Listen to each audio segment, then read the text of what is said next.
Chapter 1. Kunai to the Throat. No, wait. What are you doing? I'll pay you twice as much as whoever hired you. No dash. The panicked man's cries were cut off abruptly as a kunai severed his carotid artery. Blood spatters rained across the sign behind his chair, of which only the letters "sure" were visible. The man had only a few moments to look in disbelief at his killer before he slumped to the ground, a pool of blood slowly spreading outwards.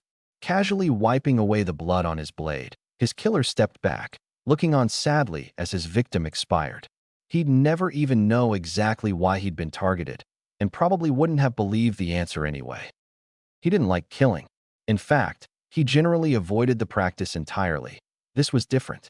Slipping his kunai back in its sheath, the shinobi quickly made his way up the wall, departing the house through one of the windows on the second floor, different to the one he'd entered through.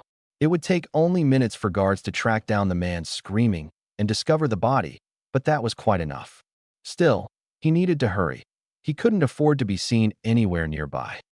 Wrapping his dark clothes closely around himself, he quickly made his way across two roofs and onto the rather unimpressive wall that surrounded the compound. It was certainly not as remarkable as Konoha's, and the guard detail took minutes to make a full sweep.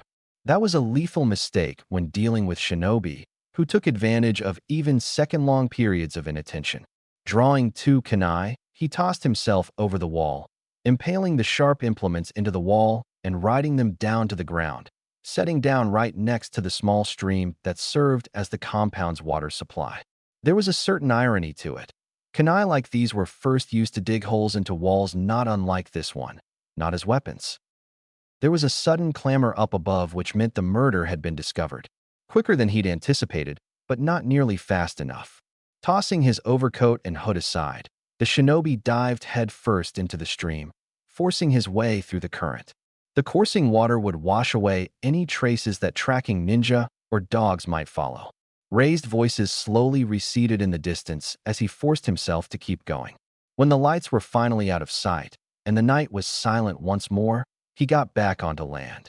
He wrung out his clothes and inspected his kunai. They weren't made of iron, but keeping them clean was paramount for their effectiveness, he knew. Mission complete. The shinobi whispered to himself, smiling wryly as he gazed back, the wall he'd just descended barely visible on the horizon. For a moment, he enjoyed the slight drizzle. Fitting weather for such a dreary act. Technically, what he'd just done had been a crime. A pretty severe one, actually. Assassination of civilians was always questionable, but without even the authorization of a kage or daimyo, he would probably have to face the death penalty if anyone found out. Not that anyone would. He was good enough to escape attention, especially when there were no shinobi involved. Still, it was the principle of the thing. Not that he felt terribly guilty about what he'd done. He was a shinobi. Assassination and stealth were all too common in missions. Besides, he did have a little information that others didn't. His victim hadn't been innocent. Not at all. Things would take a turn for the better around here. Nobody would know who to thank, but that was all right. Perhaps the Land of Ways would attribute the sudden boon to their lost hero, Kaiza. He could definitely live with that, if it gave Inari some much-needed closure. It didn't really matter, since Gado's grip on them was at an end now, and far sooner than the last time. He let out a curse as he suddenly realized he'd probably just nixed his chance of having a bridge named after him. Damn it. Uzumaki Naruto shook his head tiredly, beginning the long run back to Konoha with a muttered curse. He had a genin exam to get to. Why do you think that idiot's not here? Kiba wondered, glancing around the class. Everyone else was already present, and Irika tapped his foot impatiently. He's almost out of time. Who cares? Sakura piped in. Can't we just get started, Irika-sensei? Irika frowned, rubbing his forehead tiredly. It figured that his most problematic student would be late again. We'll just give him a few more minutes. I am still organizing things, anyway. He grumbled as he sorted through a pile of test scores. Where's Mizuki-sensei? Choji wondered, snacking on a potato chip. You said he'd be testing us too, didn't you, sensei? Irika frowned, looking away. For a few long moments he remained silent. Then he turned back, and he sighed. Oh, I'm afraid to tell you that Mizuki-sensei is no longer with us. He sat down on his chair, hard, and shook his head. Shikamura blinked and sat up. He's dead. Irika nodded darkly. I'm afraid he was found in his bed a few days ago. The Hokage chose to keep it largely silent until yesterday, as it might have been an assassination. He slumped a little. The medical nin said it was natural, though. I suppose that's sometimes what happens. So troublesome, Shikamaru muttered as he sat back in his chair. Quite a few of the other students looked a little pale, though he couldn't quite figure out whether or not it was fear at the thought of death, or just expiring in bed. He was sure which one it was where Sasuke was concerned, though. I'm here, Naruto exclaimed suddenly, crashing through the door and almost toppling over his feet. The boy skidded to a halt and tried to smile. Sorry, I had to go back home real quick to put on some new clothes. You're not wearing orange, Shikamaru observed. Naruto turned and smiled brightly. Actually, I kind of ruined that one on an assassination mission, so I had to get a new set of clothes from home. He laughed as Shikamaru shook his head in disbelief and scratched the back of his head nervously. Okay, you got me. I was climbing on the roofs and…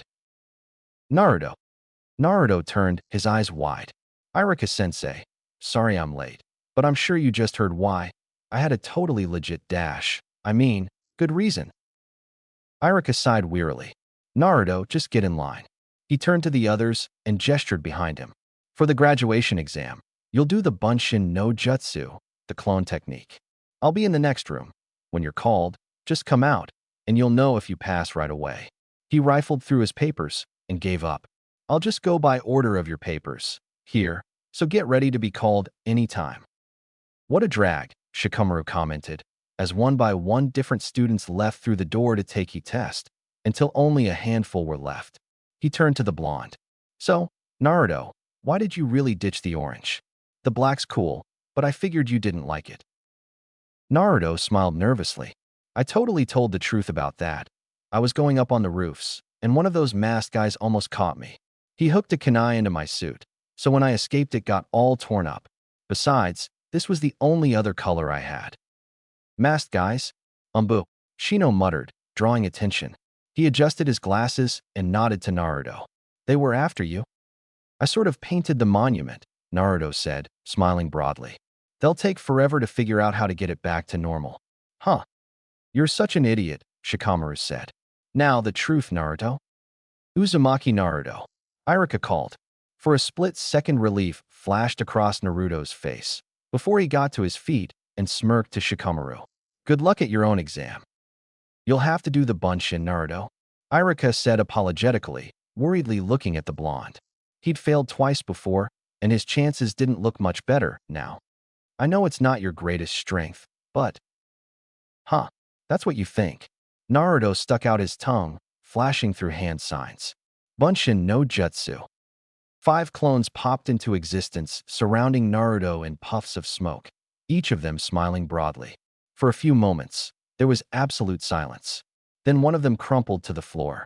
Naruto glanced at it and shook his head in disappointment. Still, the 4 others were intact. Very well done, Naruto, Irika commented, blinking. I didn't think you'd mastered that jutsu. The last time I saw you try it, they all looked like the sickly one there. Oh, I can't make just one, Irika-sensei, Naruto admitted sheepishly. You never said how many there had to be, though. But it's good, right? I pass right. He leaned forward eagerly. Irika frowned. Jutsu being easier with more chakra wasn't really how it usually worked. The only reason that more clones would work better was if… He sighed, rubbing his forehead. It figured that Naruto of all people would have an overabundance of chakra, considering his burden. Naruto, how many Bunshin can you make? I never actually tried that, Naruto admitted. I could try, but I'm sure it'd be lots. I'm sure it would be, Irika answered, frowning. He forced a smile, picking one of the Hitai-8 from a side table and looking over it briefly, glancing up at the grinning blonde. You successfully performed the technique. That means you pass. Congratulations, 3rd time's the charm, after all. Naruto accepted the forehead protector and immediately replaced his goggles with his new acquisition. Irika-sensei, will you come eat at Ichiraka's later? To celebrate. Irika hesitated and then nodded. Of course. I'm sure that Tucci-san will have a great big bowl for you, for becoming a ninja. Now, There are a few others that still need to be tested, so go out to the others and see who might be on your team. He smiled. I wonder if they'll be surprised that you passed. Naruto was out of the room and whooping at the top of his lungs, and Irika shook his head in amusement at the boy's antics. It was still hard, sometimes, looking at the boy and forgetting about all the misery that he was a reminder of. Still, the blonde had never been cruel or malevolent. Quite the opposite, actually. He pitied the team that would end up with that ball of energy. He turned back to his papers and groaned. Nara Shikamaru was next. How would he convince him that taking this test was worth his time? The dead last passed? Ino wondered, glaring at Naruto as he entered the courtyard, shiny Hitayate on his forehead. Who'd have guessed? Well, after 3 tries, Sakura said, glancing the other way, to a dark-haired boy leaning against the wall. Sasuke-kun passed as well. I'm sure I'll be on his team. It'll be amazing. She grinned at Ino and prodded her in the side. Can you imagine being on one team with him? Ino grumbled. I still say I'll be on his team, not you. You don't even have any special skills, unless supreme bitchiness is one. Ino pig. Sakura growled, raising her fist. Hey Sakura, Ino. Naruto interrupted their impending fight, and both turned their glares on him. He shuddered nervously, though his grin wouldn't go away. You both passed as well then? Naruto, go bother someone else, Sakura said, scowling. Even if you have a forehead protector, you're still the dead last. Maybe you should go hang out with Choji or something. Hey, there's no need to insult Choji, Naruto muttered. Sakura-chan, you know that you could get on a team with anyone, right? We could even get on one team, and then we need to get along anyway. You could also be with Choji, for that matter. He looked towards Ino. You too. There's no guarantee that you'll be with Sasuke. Since when did you get all logical? Ino said, sighing. I can do that too, you know. There's only a few girls here. Of course one of us will be with Sasuke-kun. Do you think they'd put him with Hyuga Hinata? She can't even look you in the eye without stuttering. Well, don't say I didn't warn you, Naruto noted, turning away. At the last moment, he turned back and winked. Sakura-chan, want to go out, now that we're shinobi? Naruto, you idiot. I'll take that as a maybe.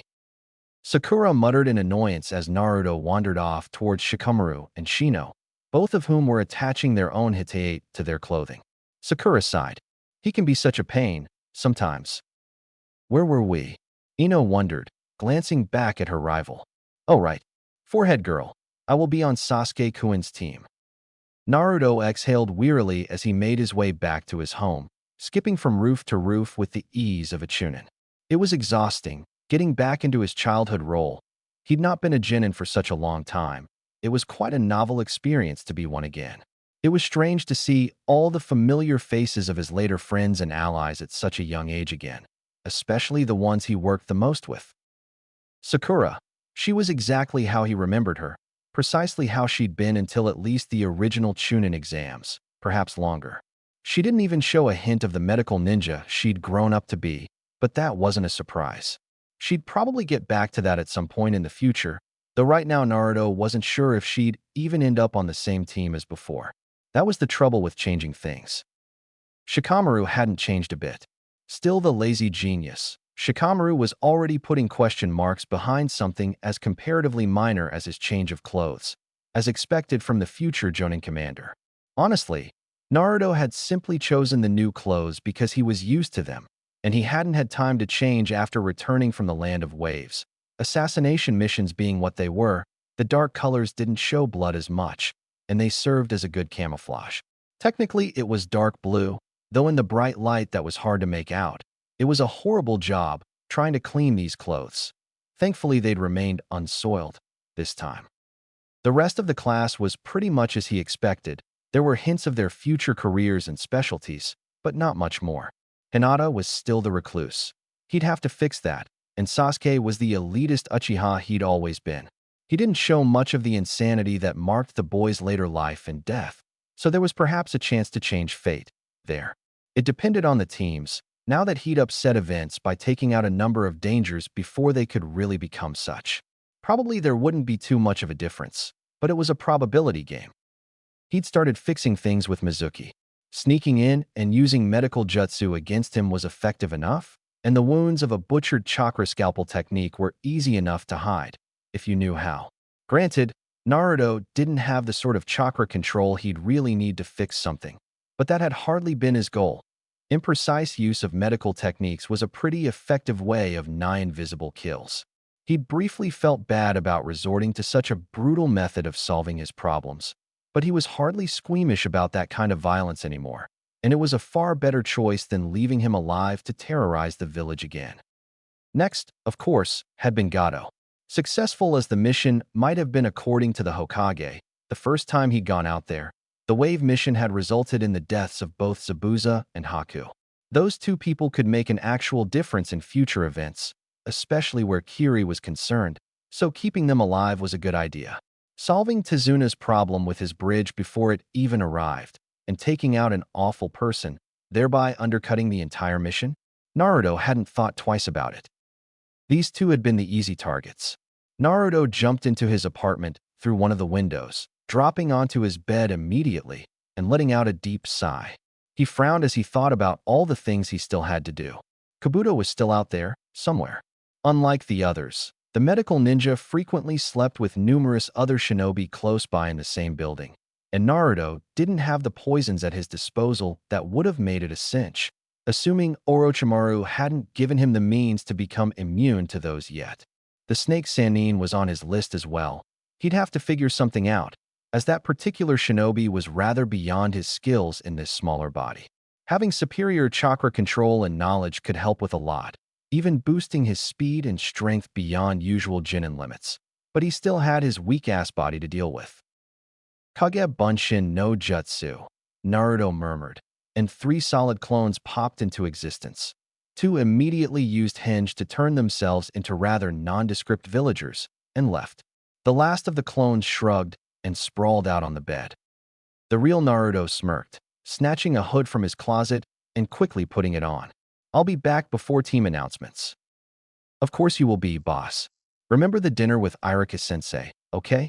Also, keep an eye out for Kakashi. If he's going to be our sensei again, he might be watching. Don't want to let him in on this whole game before it's necessary, right? I'm not stupid. Well, not that stupid, Naruto answered indignantly. I think it's time I send a letter to an old friend. Shouldn't take too long. The clone chuckled. Good luck with that. I think we'll just have to smack some sense into him again, you know. It worked before. Naruto shrugged, turning back with sharp eyes. Maybe I'll consider fetching some new reading material. The other stuff's getting rather stale. If the old man comes by, don't be an asshole. I'm you, I can't be. As you're well aware, I can be an asshole. Naruto paused. I just insulted myself. Fantastic. He sighed, jumping out the window and leaving a bemused clone to count sheep and act as an alibi.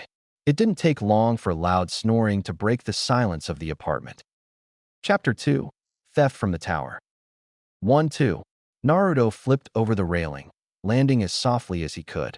His legs protested against the strain as he slowly made his way over to the window. Walking on tiptoe along the thin edge was difficult enough without the disadvantage of having received practically no physical training of note. Reaching the edge at last, he grasped it tightly and just held on for a few moments. This seemed way easier the first time around. He muttered to himself as he vaulted over the edge and into one of the longer hallways of the Hokage's tower, where A and BU would only patrol every 10 minutes, instead of constantly. The Jinjutsu he'd put on himself should be sufficient to ward off unsuspecting eyes, but it was nowhere near enough to ward off any serious search, so he'd need to be quick and silent. The walls were covered in scrolls, hundreds and hundreds of them. Of course, removing them was asking for serious trouble. The only reason he'd gotten away with it the first time was probably sheer luck. Still, he'd been a genin. Then, luck or not, he certainly had to be able to do better this time, considering his experience. Walking over to the back of the hallway, he quickly found the Fuinjutsu scrolls. They were the best protected of all, aside from perhaps the forbidden scrolls, and if he didn't want to get caught like last time, he couldn't set off any alarms. This wasn't the first time he'd gotten in here since he'd returned. The first day he'd taken the forbidden scroll, perusing it for the few techniques that he'd wanted to learn the first time around, but never did. He had them transcribed on one of his own scrolls, but getting around to learning those was of later concern. Circumventing that scroll's defenses had almost been too easy. If he was successful again, today, he'd report the problem to the Hokage, and he'd get some kick-ass Fuinjutsu scrolls that he hadn't read yet. Both were good. LMN. Right, here we go. Muttering under his breath, Naruto quickly scanned the slips attached to the scrolls and identified a few interesting ones. They would probably be too difficult to follow. They usually were, but reading this particular handwriting had something special, and he really wanted to have something of the man. Namake's Minato, the Yondaime Hokage, and his father. Hope you don't mind, Dad. It's for a good cause. He formed the all-too-familiar hand sign, and 3 shadow clones popped into existence next to him, each reflecting his own black attire and hood. Giving a single nod, each briefly studied the scrolls and used henge. 3 duplicate Fuinjutsu scrolls were left behind, and Naruto grinned victoriously as he picked up the first one. Now, I only have a short time, Naruto mumbled, grabbing the first of his father's scrolls. He yanked it out and stuffed the shadow clone one back in the same slot, his heart racing as he waited for several long, drawn-out seconds. No alarm. No Hokage. He let out a sigh of relief, quickly stuffing the scroll behind his belt and grabbing the second shadow clone. Repeating the procedure twice more, 3 shadow clones now occupied the slots. By the time they dispelled, he'd be long gone. Mission complete, he said to himself as he hurried back to the window, leaping out and landing on the next building over in a crouch. It wasn't until several minutes had passed and the tower wasn't alight with activity that he allowed himself to relax. The defenses in the Hokage Tower definitely needed some work. Then, well, he'd get around to talking to the old man about that. But not until after he'd perused his new acquisitions. High above him, looking down on the village from the roof of his tower, Sarutobi Hiruzen looked after the departing boy. He puffed on his pipe, following him until he went out of sight. Then he smiled. "I'm here, Iruka-sensei." Naruto stormed into Ichiraku's, jumping onto a stool and catching himself before he could topple over. He smiled brightly, running a hand through his mop of blonde hair. "Sorry I'm late." "No problem, Naruto," Iruka said softly. "I hadn't started yet. Wouldn't be right without you, would it? It's a celebration, after all." Naruto nodded gleefully. "Finally, I'm a Konoha ninja. Now, nothing stands in my way to my ultimate goal." Iruka smiled as Tucci arrived with 2 full bowls of miso ramen. Naruto attacked it like a voracious animal, loudly thanking the chef for making the food of the gods. Still the one-track mind, and Naruto? Still intent on becoming the next Hokage. Of course, Naruto stopped eating for a moment to give Iruka an incredulous look. "What did you think? That I was just going to go back on my word when I got this Hitayate? No way. Someday you'll see that my face is on that cliff." He pointed excitedly at the Hokage monument. "The old man believes I can do it, so that's enough for me." Iruka sighed. "Still the disrespect for the Hokage, Naruto? That won't get you any closer to his position, you know." He doesn't mind." Naruto shrugged, emptying his bowl in one massive gulp and quickly grabbing a second, which Tucci had kindly already set aside for him. "I wonder what the teams will be, though. Do you know anything about that? I bet my team will be something lame, like Ino and Kiba." "Even if I knew, you can find out with everyone else, tomorrow." Iruka tapped him on the head and gave a friendly smile. "Perhaps, if you train well enough, I'll call you by a title someday. No slacking off, though, or you won't ever get it. You'll need to put all your energy in important things." "Right," Naruto exclaimed, devouring a second bowl of ramen like it was nothing. "Protect the village like everyone in it is my family. Be a leader that people look up to because of respect and awe, rather than fear." At Iruka's inquiring look, Naruto smirked. "The old man told me that." "Well, the old man. I mean, the Hokage would know." Iruka sedately ate the rest of his bowl, as Naruto began his next, and then another one. "Hey, Naruto, I could give you a little hint that you might find useful for your first day as Genin." He smiled thinly, rubbing his nose. "What's the greatest tool a shinobi possesses?" Think about it," Iruka said. "If you can figure it out before tomorrow, I'll be impressed." "I'll definitely figure it out," Naruto declared. "The greatest tool? Kunai, maybe? Shuriken? How about ninja wire? That's extremely useful. Wait, do jutsu count? Tomorrow, Naruto. Iruka admonished. I'll see you when you get assigned to a team. Don't stay up too late. I won't. Naruto gobbled up his last bowl of ramen and stood up. I'll definitely be on the best team, and then I'll make sure I'll be the best shinobi in it. He looked down at his black clothes and frowned. Definitely need some more orange, though. Can't go to the academy like it's a funeral. Iruka chuckled. I think your new look is pretty nice. Makes you look like a real shinobi. I am a real shinobi, Naruto quipped, tapping his hitayate. Well, I'll see to some more orange anyway. Without it, it's just not normal. Bye, Iruka-sensei. Wait dash. Iruka sighed as the boy leapt out of the ramen restaurant, his bright hair the last visible part of him as he disappeared into an alleyway across the street. Turning back to the bar, he gulped. 9 empty bowls of ramen were stacked up precariously, and nobody had paid for them. This was going to hurt, right in the wallet. Starting today, you are all ninja of the hidden leaf, Iruka announced, pacing in front of the class. Sakura and Ino were muttering about their places, while Naruto looked on tiredly, plucking at his black and orange suit idly. It was close enough to the jumpsuit he'd received from Pervy Sage during their training trip. With a smile, he recalled his travels with Jiraiya of the Sannin. This time around, he intended to keep the man around for much, much longer. He'd considered ditching orange entirely. It'd be a pain to put on new clothes every time he got sneaky, but he found that he couldn't. He just wasn't the same person without at least some of it. Naruto yawned loudly. He'd spent most of his night reading the scrolls he'd pilfered, trying to get some idea of what they were even about, but they were a little beyond him.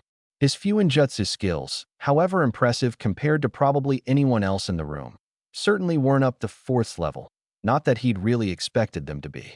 Perhaps someday he'd be able to read those scrolls and decipher what his own father had written. Naruto was torn out of his thoughts as Iruka stared sharply at him, and he forced himself to pay attention. You will follow your sensei's instructions as you complete your assigned duties. We've tried to even out the teams so that they're all about the same strength. Iruka smiled as several people called out in horror. After the first few teams, Naruto already saw what was going on. Everything was exactly as it was last time. Not a bit had changed in any of the teams. Well, not getting in the same team as Sasuke had probably been wishful thinking on his part. Next team, Haruno Sakura, Uzumaki Naruto, Sakura groaned, and Uchiha Sasuke. Hell yes, Sakura called out, punching the air in victory. Naruto looked over at his 2 teammates with a sigh, thoroughly unsurprised. Sasuke didn't spare him a glance, staring into space like he always did, and Sakura was making faces to Ino, who seemed inconsolable. Then she turned to Naruto and grimaced. Well, this was going to be fun. Iruka quickly rattled off the other teams, which were the same as always, figured. Finally, he was done and looked out over the class. Okay, this afternoon, we'll introduce the Jonin Sensei. Before that, though, I have a question. Consider it extra credit if you wish. Extra credit after we've graduated? Shikamaru muttered. Too bothersome. Wake me when he's done. Iruka rolled his eyes. This question is something that you must keep in mind. It's something you should consider when you meet your sensei. What is a shinobi's greatest tool? There was a brief silence, as several of the genin muttered to each other. Naruto stared at Iruka, who glanced in his direction, smiling encouragingly. Anyone care to make a guess? It has to be the kunai. They're the most used out of all the shinobi's tools. A girl offered. Naruto realized he actually didn't even know her name. All that vaguely came to mind was that she was one of the genin that hadn't made it through the invasion at the Chunin exams. Something that, if he had anything to say about it, wouldn't happen again. That's wrong. Anyone else? Perhaps, Chakra? Hinata offered, cringing slightly. It is. The most important for all ninja skills, isn't it? A good guess. Not many would consider naming chakra a tool. Unfortunately, it is wrong, again. Anyone else? There was some shuffling of feet. Anyone? The mind, Naruto said, barely audible. Iruka turned to him with eyebrows raised. Naruto shrugged and spoke up. The mind is the ultimate tool of the shinobi. Without it, all the jutsu and weapons would be pointless. Very good, Naruto. Several genin stared at Naruto, and he fidgeted. Irika coughed in his hand, tapping his hitayate. The mind, the intellect. That is where we plan, where we process, where we feel. There are shinobi that do not use kunai, they are no less for it. There are shinobi who do not use chakra, or who can only use it in a very limited fashion, and yet they are no less for it. But there is no shinobi of note who doesn't use their mind. You'd better remember it. Naruto smiled widely as Irika sat back down, occasionally glancing at him with a look that he couldn't quite identify, perhaps pride. Whatever it was, even if he hadn't been acting like his younger self, he'd have been hard-pressed to get rid of his elation. He had plans, plenty of them. He'd been thinking about what to do for the last few days, and his shadow clones were busy preparing a few of those ideas right now. One letter was on its way to Suna. He didn't know if it'd ever reach its target, but at least he'd try before the exams. One more letter was headed to Kyumo, and he was pretty sure that one would arrive. It'd be interesting to see what the response would be. His last letter, well, he hadn't sent it yet, but he was considering it. Compared to the other two, the risk was far greater, so perhaps he'd simply hand it over in person. If things stayed anything like he remembered them, he'd get the chance. Now, though, it was time to wait for his Jonin sensei. Considering his team was no different, that meant, damn, this was going to take forever. He let out an annoyed groan, slumped on his desk, hoping that something, anything he'd done, had made some impact on Kakashi's chronic tardiness. "What are you reading, dead last?" Sasuke asked, nearly an hour after the other genin had left. Only Team 7 remained behind. Naruto looked up, blinking. "Oh, it's just a book I found. I thought with all the waiting, I might as well." He tapped it and smiled. "It's quite interesting. It has lots of information on all kinds of shinobi." "Information on shinobi?" Sasuke repeated, frowning. "What exactly, Dash?" "Hello there," a man suddenly said at the door. Naruto smiled widely as he recognized the masked visage of Kakashi, one eye looking over his three students with interest. "My first impression, I don't like you."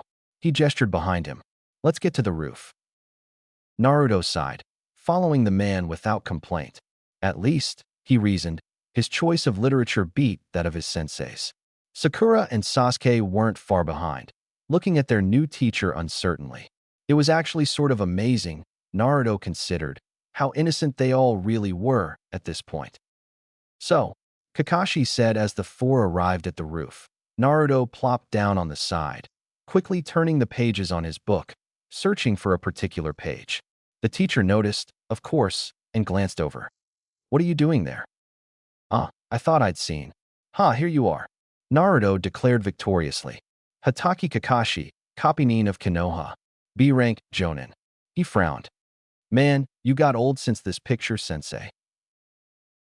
"I haven't been a B rank in 15 years, Kakashi said, blinking. "What's that book?" "A bingo book." "Yup, I found it in one of the training grounds." Naruto said. He'd better not admit he'd taken it from Mizuki's house. Not that the man would have much more use for the thing. "It's a really old one, I think, since it has all these cool shinobi that aren't around anymore." He flipped the page, showing a picture of a much younger Kakashi side by side with a boy that was unmistakably an Uchiha. "Hold on. I think we should begin introductions now? You can read your book later," Kakashi admonished. "No, this is cool. My favorite ninja of all is in here. Look, he even has a special warning, all for himself." He turned the book to the others, smiling widely. A picture of the fourth Hokage wielding one of his special kunai covered the entire page, labeled only "Flee on sight." "Someday I'll be a Hokage too. Uzumaki Naruto, the fifth Hokage. I'll be just as cool as him." He imitated the solemn pose that the fourth had in his picture, and was gratified to note that Sasuke suddenly blanched, and Kakashi looked decidedly uncomfortable. Bingo. Step 1 in getting Sasuke's damn attention, successful. "Everyone knows about your silly goal to be a Hokage," Sakura muttered. "There's nothing silly about such goals," Kakashi interrupted suddenly, frowning. "If he wants to be a Hokage, well, let him try. Who knows, he might surprise you." Naruto smiled radiantly at the praise. "Now, we really should get to introductions. I suppose Naruto already covered mine and his own." "Pinky." "Ah." Sakura glanced at Sasuke and blushed. "I'm Haruno Sakura." My goal is to be a great kunoichi, and she blushed even more. Well, Kakashi nodded, sighing. How about you? In the corner? I am Uchiha Sasuke. My goals? No, my ambitions are the resurrection of my clan and to kill a certain man. Well, nothing had changed there. Naruto sighed. He had a lot of work to do. Well, Kakashi? He's grown in an interesting way, Hokage-sama. The silver-haired Jonin replied. He wasn't nearly as annoying as I'd anticipated from the stories. But then, I suppose those were probably colored by his burden. Naruto is a most interesting boy, the Hokage agreed. Indeed, I hadn't really considered it until recently. Until I caught him doing something he really shouldn't. The Hokage smiled, tapping his crystal ball. I've been keeping an eye out sometimes. A few days ago, out of the blue, Naruto decided to pay a nighttime visit to the tower. He was quite sneaky about it. Not even the ANBU spotted him. That's pretty good for an academy student. The Hokage nodded. Of course, he usually wears bright orange. He must have learned to be quite good at hiding, if he can manage it with that eyesore of a suit he had. I've noticed he stopped wearing it since he became a genin. I don't think it's a coincidence. The Hokage gestured at his scrolls. Here I've stored all the most powerful and dangerous scrolls in my own library. Not even Naruto can get at them. If he can sneak in and out of the tower itself, though, I think he's earned his spoils. You'll make the protections on the scrolls progressively better. Kakashi guessed. I recall that being a Jonin-level assignment, though. Perhaps, but then, I think we might be underestimating Naruto's cunning, even now. Do you know which scrolls he took? Not more forbidden scrolls, after the first time. No, he got what he wanted from those, I think.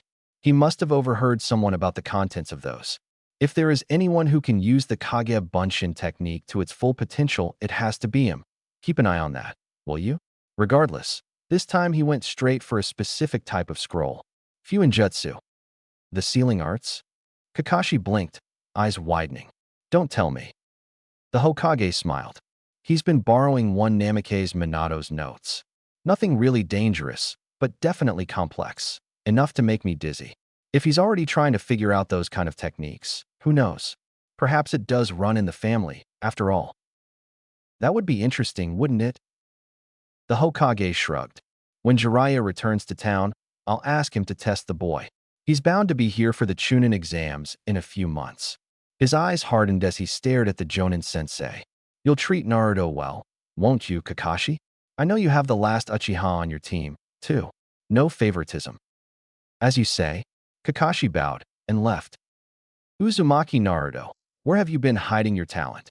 The Hokage muttered to himself as he shook his head in amusement. Stealing from the Hokage tower. Only you would be so bold. Well, you and Jiraiya. Chapter 3, Genesis of a Team. Naruto lounged on his apartment's roof, his legs dangling down over the edge as he distractedly watched the clouds sail by in the sky and considered his next course of action. Though a number of different plans were still ongoing, there had to be more that he could do right now. He'd be faced with Kakashi's bell test again, this morning.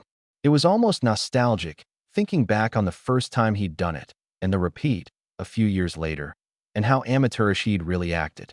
Granted, he was hardly an elite Jonin right this moment, but he was no slouch either. It would be interesting to test out his stealth skills against one of the true elites, especially given that he wouldn't be wearing his best suit and tools for the job, and he wasn't nearly agile enough to really be a serious threat.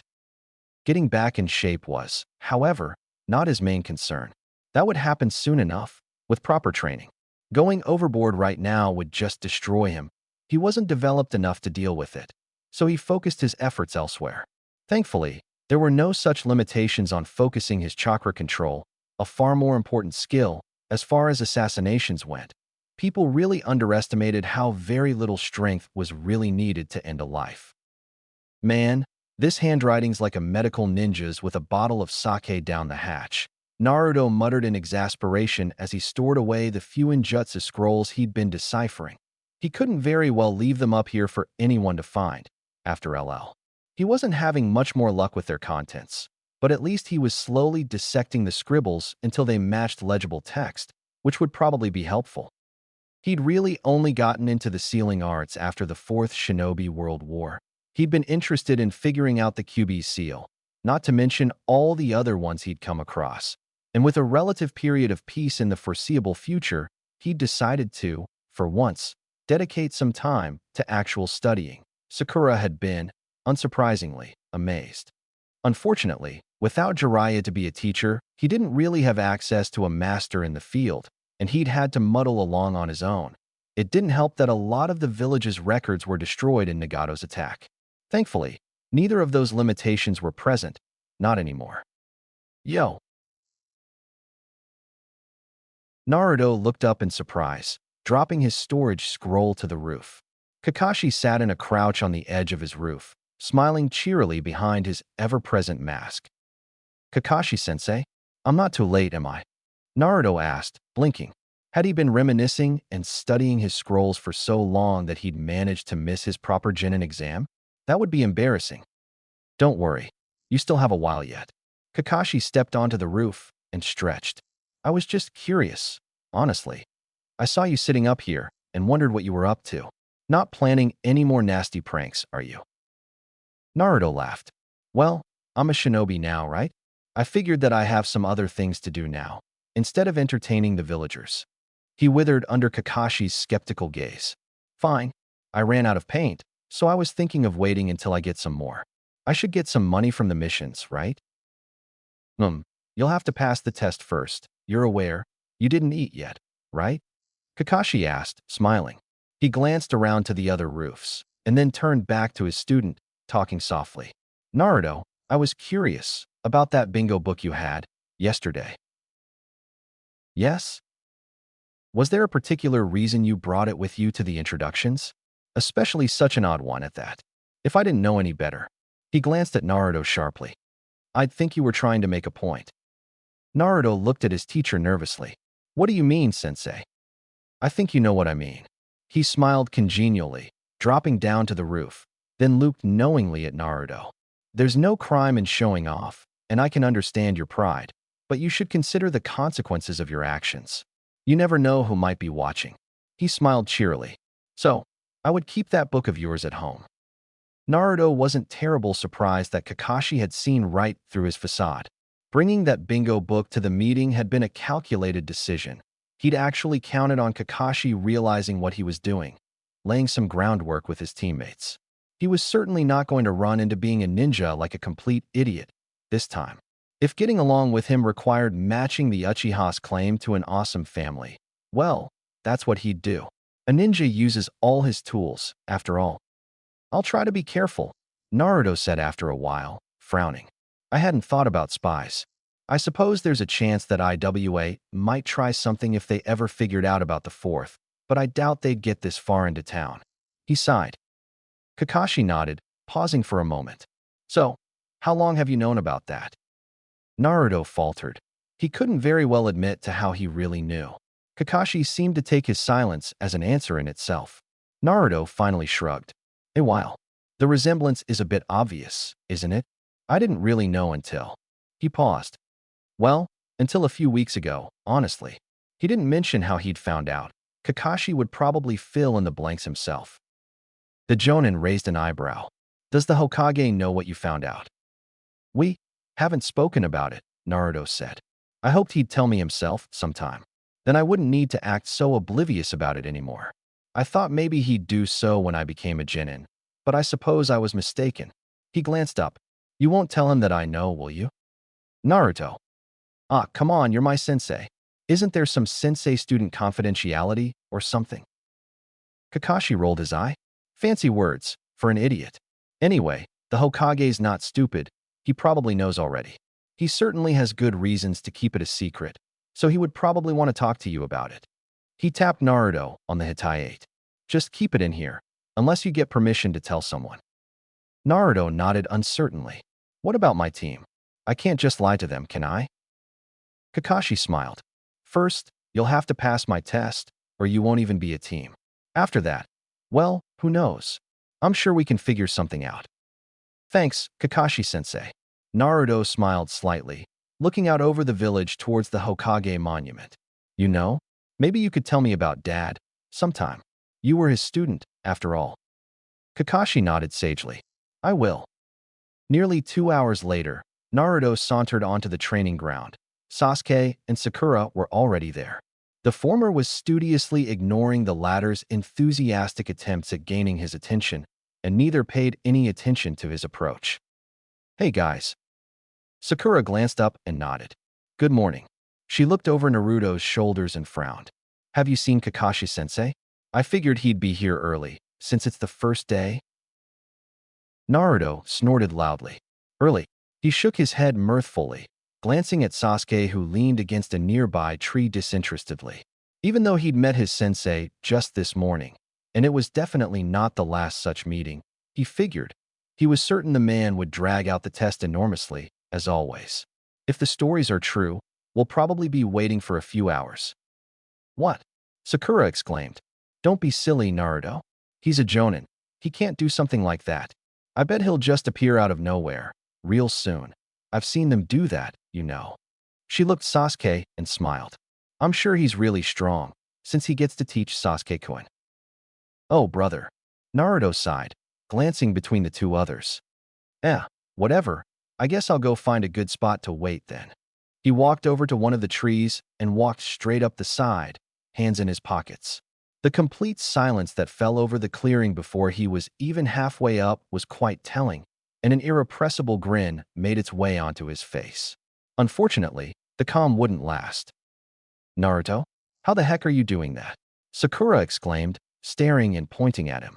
Even Sasuke paid attention, eyebrows raised as he noticed the seemingly impossible feat. Naruto stopped and turned to look at the two, managing a vaguely puzzled expression. What do you mean, Sakura-chan? You're like defying gravity, Sakura said, narrowing her eyes. I've seen Chunin do that, sometimes, walking up walls and such, but we never learned anything like that in the academy. Naruto smiled, scratching the back of his head. All right, I sort of taught myself this one. It's not really hard. I'm sure you'll get it right away. You just have to concentrate chakra in your feet to stick to the bark, and then walk up. It took me a while to stop falling off, though. You taught yourself? Sakura repeated, perplexed. She smiled and balled her fist, staring at a nearby tree confidently. If the dead last can do it, then I'm sure it's a piece of cake. She walked over to the tree, concentrating briefly on gathering chakra. Don't overdo it, Sakura-chan. You still need energy for Kakashi-sensei's test, Naruto reminded her. He smiled though. Getting Sakura's self-confidence up was easier than he'd thought. Though his total idiot reputation probably wouldn't last for very long, it was useful while it lasted. It helped that he'd picked an exercise that was perfect for her. Sakura put a foot on the tree, and then another. On her very first try, she slowly made her way up the tree, setting herself down on a branch about 15 feet off the ground. Sweat beaded on her brow, but she laughed victoriously. That was awesome. Sasuke glanced between his two teammates, both of whom were now in the trees, and shrugged. Pretty good, for the dead last, and a weakling. Hey, don't be a prick, Uchiha. Naruto yelled, and he winced. Insulting Sasuke was almost a reflex. He'd been so used to it for such a long time. He quickly tried to salvage the situation. Sorry, Sasuke. We're supposed to be a team, right? Sasuke shrugged, staring out over the training ground. It was a few minutes later that he stood up, staring contemplatively at the tree he was leaning against. Naruto had taken his own spot on one of the branches of his own tree and looked on with interest. Finally, the Uchiha tried to walk up the tree and slid right off. A little more chakra, Naruto commented. Otherwise you won't stick. Not too much, or you'll launch right off. I know, Sasuke muttered, trying again. Several attempts later, he still hadn't gotten beyond 2 or 3 steps, and stared in frustration at the tree. He sent a reproachful glare at Naruto and Sakura, but didn't comment. You just decided to learn this on your own? Sakura wondered after a while, turning to Naruto. You never paid attention in the academy. The academy's boring. Ninja skills are far more exciting. I saw some jonin do all these cool tricks on the roof, so I decided I'd try and copy them. I've been using them to get around since forever. He grinned. I got a lot better with chakra, even if I didn't really know any techniques. I couldn't do the bunshin until a week ago. Sasuke was still struggling to climb the trees, but he wasn't getting much higher than 4 or 5 steps. Naruto let him muddle on for a little longer, then decided to show a little mercy. You're doing pretty well, Sasuke. It took me 2 days to get as high as you're doing now. Maybe you should continue later, though. You might exhaust yourself. The Uchiha muttered something uncomplimentary, and then did something that Naruto hadn't expected he was even capable of. He swallowed his pride. What's the trick? Trick? Naruto paused. Well, practice, of course. Oh, I understand. Sakura exclaimed suddenly. This is a chakra control exercise, isn't it? We learned about those in the academy, and it said that control was much harder to train when you have lots of chakra compared to if you have little. I don't have much, so I walked right up. She looked at Sasuke and smiled. It must mean that Sasuke-kun has a lot of chakra. Well, not that I would have doubted that. Sasuke nodded warily. It took him a moment, but then he sent a suspicious look at Naruto. You took 2 days, eh? Well, it took me longer to get to the top all the time, Naruto explained. I didn't have anyone to tell me what to do, though. Silently, he cheered. Knowing a little about their personalities really did help in getting along with his teammates, even this early. Sakura hadn't yelled at him once in the last 10 minutes. Sasuke returned to his tree, leaning against it once more. For once, Naruto realized he actually kept an eye on his teammates, staring from under his fringe. Hey guys, good morning. You're late. Sakura screeched, pointing at the lazy Jonin and fuming. We've been here for hours, waiting for you to show up. Kakashi smiled. I had to see the Hokage about something. He immediately glanced at Naruto, still sitting on his branch. Along the way, I remembered I'd forgotten to pick up some food, and then Yes, Naruto muttered in annoyance, striding down the tree leisurely. Let's get the test over with, shall we? The Jonin stared at his blonde student for a few long moments. The casual tree walking certainly hadn't evaded his attention. Sasuke strode over to join the others, scowling. He might not have yelled about the lateness, but he certainly didn't appreciate it. Right. Kakashi pulled a little clock from his vest, quickly setting the alarm. This will go off at noon. So what do we have to do? Sakura asked. Kakashi smiled, pulling something else from his pockets, 2 little bells. Your task is to take these from me. Those who cannot get the bells by noon get no lunch. He glanced at 3 tall tree stumps a little ways away and nodded in their direction. There are only 2 bells, so one of you will end up tied to a stump, forced to watch the others eat in front of them, and they'll be sent to the academy. Sakura gulped. Naruto and Sasuke didn't react at all. You won't succeed, unless you come at me with intent to kill. Naruto smiled viciously. Are you sure, sensei? You'll be in danger. Granted, he hadn't taken any poisons along, or anything particularly dangerous, in general, but it was the thought that counted. I think you'll find that I'm a Jonin. I can take on a few genin. He smiled, attaching the bells to his belt and scooting back. Remember, you have until noon. Whoever doesn't have a bell loses. Begin. The clearing was empty in an instant. Naruto flung himself into the bushes and immediately darted across to the next, leaving a shadow clone behind. It wouldn't work for very long, but it might be sufficient to distract his teacher for a few moments. Making a quick hand sign, he used Hinge to turn his orange and black attire into a mottled green. Not the greatest camouflage out in the open, but it was better than nothing. Right, plan of attack. He knew Kakashi's strategy for this little test, which allowed him to come up with some pretty good solutions. Usually you didn't have such insight into the enemy's movements. Conjuring 2 shadow clones, Naruto quickly climbed into the nearest tree while sending the 2 others off, making sure to tone his chakra down as much as possible. A pretty tough feat for a Jinchuriki. He smiled as he considered what the Jonin would say if he actually lost this time around. Naruto dropped down next to Sakura, drawing a startled gasp from the pink-haired Kunoichi as she raised a kunai defensively. It took her a moment to calm down. It's just you. Wait, when did you change clothes? He put his finger to his lips, glancing around himself. Sakura-chan, we should find Sasuke, Naruto whispered. Kakashi must have gone after him first. Otherwise, he'd already be here. What do you mean? Sakura wondered aloud. The blonde grabbed her arm and in one movement dumped both of them into the bushes. Thankfully, Sakura was too shocked to retaliate, and Naruto quickly released her. Silence, he said softly as Sakura prepared to scream.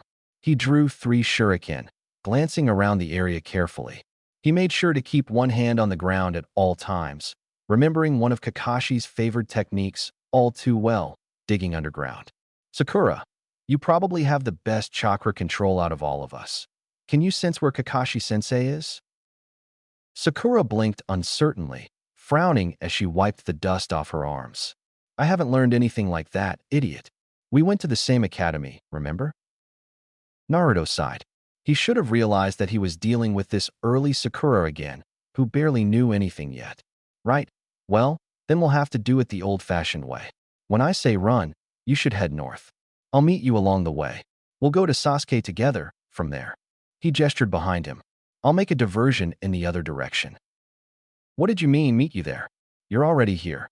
How's going the other way going to help? The clone only smiled. Don't question it, go. Thankfully, she did. Jumping out of the bushes with as much stumbling and noise as he could manage, it didn't take long for Kakashi to find him. The one-eyed Jonin appeared in an instant, smiling cheerfully. Naruto raised a kunai before him, amused at how very similar this was to what he remembered from the first time around. You know, I thought you had this stealth thing figured out, but I guess you're just a bit dim, Kakashi said, gazing lazily at his new target. The shadow clone growled, pointing in outrage. You take that back. And you were doing so well, Kakashi said mournfully, rummaging through his bag. After a few moments, he retrieved a very familiar book. You can attack me now, if you wish. You won't hit me, you know. Fighting you was never my intention, Kakashi-sensei, he declared with a smile, stabbing himself with his kunai. Sakura was long gone. He'd done his job. He popped away in a puff of smoke. Naruto jerked upright as 2 clones popped, nearly simultaneously. Sakura was heading his way. Sasuke hadn't listened to a word the clone had to say, unfortunately, and it had popped itself in frustration. Stretching from his prolonged, uncomfortable position up in the tree, the real Naruto quickly ran in Sakura's direction. He'd have to intercept her, at least. Hopefully Kakashi hadn't gotten to her, yet. While he was waiting to hear back from the clones he'd sent after his teammates, he'd made more, many more, and they were now spread all across the forest. Using hinge to turn into twigs or logs or other unimpressive objects, they'd serve as decoys and surveillance. If necessary, the clones would make for a great diversion from his true position, as they resembled his real self quite a bit as far as chakra went, and if Kakashi popped any, the real version would immediately know where the Jonin was. Actually, abusing his shadow clone technique had been one of the first reliable assassination techniques he'd ever developed back in his previous life. Barely any skill required. Sakura, Naruto said, stepping out from behind the trees. She looked shocked at his sudden appearance, but that could probably be attributed to his attire. He was actually blending in, at least a little. He idly wondered why he only ever saw Guy and Lee dress in something entirely green, even if an obnoxious shade, given that they lived right in the middle of a forest. He could only really imagine the Chunin flak jackets, and those were probably too bright to serve as camouflage. How did you do that? Sakura asked, her eyes wide. She glanced back where she came from. You were just there and now. Later, we'll need to find Sasuke now. The mention of her crush diverted Sakura's attention away from Naruto's sudden appearance. Explaining his shadow clones and how he'd managed to get that particular technique would take way too long. Come, he's northwest of us. Sakura quickly followed Naruto, trying to follow his movements. She didn't even question how he'd located their other team member. Taking extra care to avoid detection, Naruto darted from tree to tree, sticking to the shadows and avoided disturbing the leaves and branches around them. Sakura had to fend off quite a few of them as they whipped back and forth by her passage, and she grumbled in annoyance. Thankfully, Kakashi didn't appear, and they emerged from the copse of trees into the next clearing, right next to Sasuke, buried up to his neck in the ground. Naruto winced as Sakura screeched, quickly walking over to Sasuke and frowning. Can you move at all? I don't need your help, Sasuke muttered, trying to look away. Naruto remembered this. It was just like Kakashi had trapped him the first time around. It figured, given that he'd gone off his own, just like then. He really needed to figure out a way to get rid of that attitude. Perhaps lending assistance would be a good step. I think I have something that might be helpful here. Hold on. Rummaging through a pile of small papers that he had stashed in his pockets, Naruto finally retrieved a rather crudely drawn, but very complex symbol imprinted on thick paper. This should work, I think. What's that? Sakura wondered, looking around nervously, though Kakashi seemed to keep his distance. Naruto suspected he was simply keeping an eye on them for now. He placed his seal next to Sasuke's scowling head, feeding chakra into the intricate symbol until it shimmered with a soft blue glow. Sakura stepped back in surprise as it gave off a spark. Naruto laughed nervously. Don't worry, it's just Fuinjutsu. It's this soft, solid sealing technique. I finished it a few days ago. It's supposed to turn the earth to liquid around it, so we'll see if it works. He smirked as he gingerly tapped the ground and found that it gave way. It felt almost like quicksand, though the seals only affected a small area. Now Sasuke, grabbed my hand. It took 2 pulls with all his strength until Naruto managed to drag Sasuke out. The ground hardened again almost immediately. The little seal he'd used sputtering as its chakra charge ran out, and it destabilized. That one was certainly not reusable, as it crumbled. Naruto frowned briefly as he watched it happen. He really needed to get some proper sealing paper again, but he'd need to get Jiraiya's help for that, or the Third's.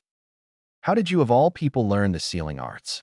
Sasuke asked after a few moments, as he wiped the last of the dirt from his clothes. It's one of the most difficult ninja disciplines there is. Naruto didn't respond immediately, gazing up at the sun. Let's talk about that another time. We only have about half an hour left, if even that much, to complete the test. What are we going to do about the bells? He glanced between Sakura and Sasuke with an expression that he hoped didn't expose the cackling manipulator he felt like. I mean, Kakashi-sensei took down Sasuke, so he has to be too strong for any one of us on our own. Sasuke narrowed his eyes, leaning against a tree. You want to work together? There are only 2 bells. We'll decide who gets one afterwards, Naruto declared airily. If none of us get a bell, what's the point? Sasuke frowned, looking back to the burned-out seal. Dead last, how many of those do you have? Chapter 4, Speaking to a Kage. You really should have hidden better, I'm afraid, Kakashi said jovially, as he popped up right behind her. Sakura jumped back in shock, grasping for one of her kunai, but it was too late. For a moment, she looked confusedly around herself. Then she slumped to the ground. Kakashi sighed and stretched his neck. So easily felled by a simple genjutsu. How unfortunate, Kakashi said softly, shaking his head. Honestly, he had to say, none of his students had really impressed him this year. Sasuke, as expected, had shown aptitude for taijutsu and high-powered fire jutsu. He was perhaps a little better than your average Uchiha was at his age, but there weren't many to compare him to anymore. Naruto, well, he knew how to hide. That was true enough. Stealing from the Hokage did indicate at least some proficiency as far as that went, he supposed.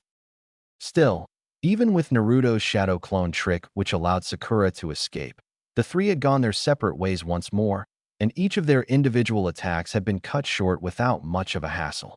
Waiting for them to arrive for another go was, as it turned out, rather boring, and he quickly found himself engrossed in his book once more. It looked like this would be another failure. Well, nobody would be surprised, at least. Sakura stirred, and Kakashi looked up. Was she actually fighting the genjutsu? It was about time. She'd been under for a few minutes, and it wasn't terribly complex. Unfortunately, aside from the brief twitches, nothing happened. How disappointing. Kakashi ducked suddenly, a foot crossing through where his head had just been.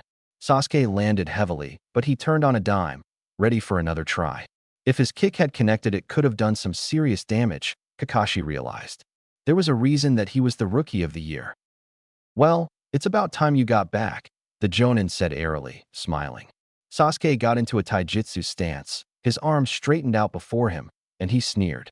Kakashi obliged him by taking his own stance. Sasuke was good enough that he actually had to pay a little attention. Ready for another round, then? Last time was a fluke. Kakashi smirked.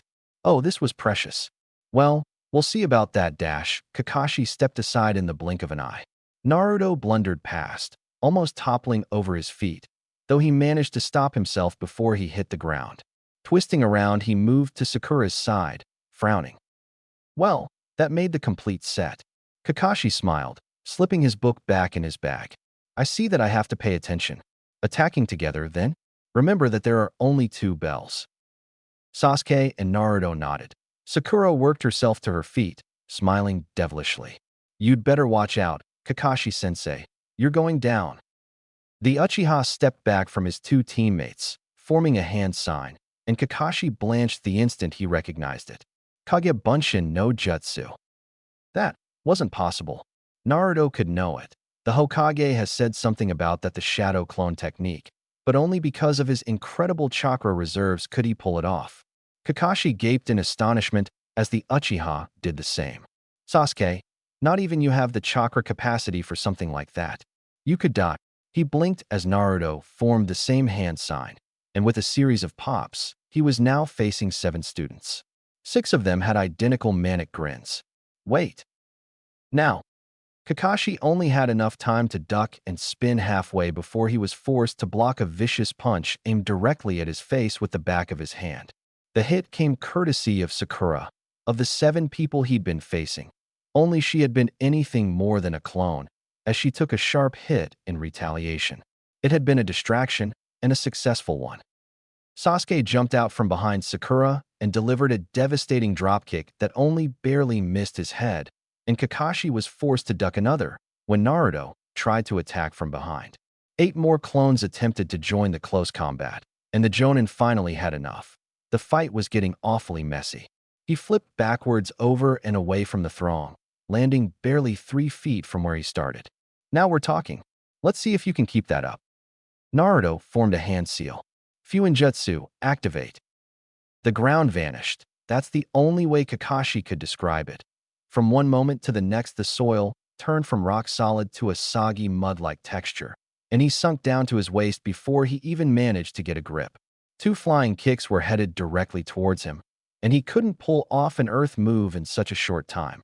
Not one that wouldn't maim his students, at least. As a last-ditch effort, he switched himself out via Kawarimi, appearing a few feet above his students' heads on a thick branch. A small log had taken his place and took the beating. Well, that had certainly been creative. Sasuke and Sakura dusted themselves off as several of Naruto's clones vanished, as the real one muttered something unintelligible. Kakashi had to give it to him, tricking him into a melee just to get him to a specific trapped spot on the battlefield. That was a pretty good plan for academy students. Using seals of all things to make a trap, now that was just ridiculous for that level. He didn't know many shinobi who even learned Fuinjutsu beyond explosive and storage applications, and certainly nothing quite this sophisticated before they were even Genin. Minato-sensei, great as he'd become, hadn't really started specializing until well into Chunin or Jonin rank. Mission complete, Naruto exclaimed as he looked up, smiling widely. Kakashi's glanced down at his belt in surprise and found the 2 little bells that had been safely kept there were missing. Judging from the frayed edges on what remained of the cord, they had been ripped right off. When had they managed that? Thinking about who and when, he heard his alarm going off in the distance. It was noon. The test was over, and he'd lost the bells. They'd done it. Well, I must admit, this is a surprise, Kakashi muttered soberly as he dropped down from his branch and landed beside Sasuke. You know that nobody's ever managed to take the bells before? Touch them, sure, but you're the first to actually steal them away. You should feel proud. That was such an awesome plan, Sasuke-kun, Sakura exclaimed, giggling. It worked perfectly. Sasuke shrugged, glancing at Naruto, who was beaming like the sun. He wasn't faking it either, given that beating Kakashi, even at a rather silly game like this, was quite the accomplishment. So, where are the bells? The Jonin in question wondered. You did keep them, right? Ah, I forgot, Naruto exclaimed, kicking the ground a few times. About 10 seconds passed before there was a response, as a hand burst from the earth, quickly followed by a second one. Sakura stepped back with a disturbed frown as a half-dead shadow clone dragged itself out onto dry land from a pit of liquefied earth, breathing harshly. The seal paper on the front of his jacket sizzled and sputtered out, and the clone sighed in relief. In one hand, he held a long stalk of reed, the other had the bells. The real Naruto rubbed the back of his head and tried to look bashful. Sorry about that, clone. The clone scowled, waving his makeshift breathing tube around. Next time, do this yourself, boss. Do you have any idea how hard using this thing is with weak lungs? I feel like I've been running for hours on end. You're lucky I even had the presence of mind to snatch the bells. Don't whine. The real Naruto murmured, grabbing the bells and winking. I don't want to deal with all that sand up my nose, you know. Yuck. That's why I have you clones. The fake Naruto sighed. I'm you, you idiot. You'll remember that anyway. Naruto ignored the annoyed replica, presenting the spoils of victory to the others. Well, here they are then. Hope you don't mind that technically it was a shadow clone that got them, Kakashi-sensei. He sent a foul look to his other self, who stuck out his tongue. No, that's all right.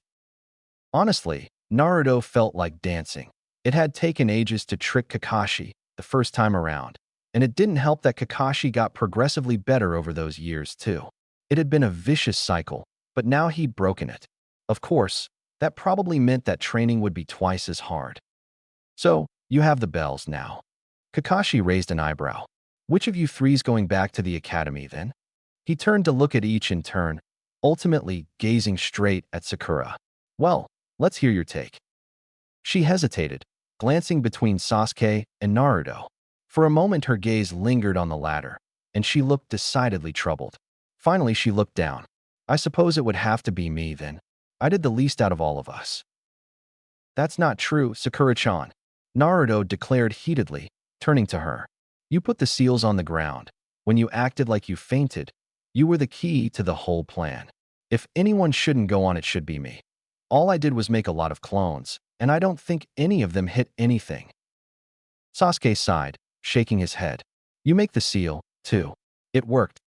Naruto gaped for a moment. Had the Uchiha just said something positive about him? It seemed Kakashi was similarly surprised, glancing between his three students. Then, he relaxed, smiling widely. Well, you pass. What? Sakura exclaimed, while Sasuke just sniffed, though a thin smile made it onto his face too. The test was never about getting the bells, Naruto observed, recalling with amusement the first time they'd had this conversation. For one, he'd been a lot hungrier at this time. Real missions aren't usually solo. They're group missions, for a full team, which never has just two members. Getting 2 bells was a way of splitting us up, nothing more. You are correct, Kakashi said. In the ninja world, those who break the rules are trash, that's true, but those who abandon their comrades are worse than trash. He tapped Naruto on the head and smirked. You actually remembered the question that your sensei put forward, right? Think before you act, and you'll go far. Naruto nodded solemnly, then grinned. Who wants to get some ramen to celebrate? Sasuke sighed. Sakura just rolled her eyes. Still, they didn't say no. Naruto smirked. Maybe he should have tried being awesome the first time around. Yes, he'd actually managed to take what had originally been a reluctant teaming up which involved being tied to a stump and denied food, and turned it into a genuine group victory. Take that, destiny. Kakashi put his hands in his pockets, nodding proudly. You will make an excellent team. It'll take time, but I think we'll get you to the top. Sensei? Kakashi blinked, glancing at Sakura in confusion. Yes? What is it? I was just thinking about something you said. How did you know the question that Irika-sensei put to us? She frowned. That was way before you arrived, wasn't it?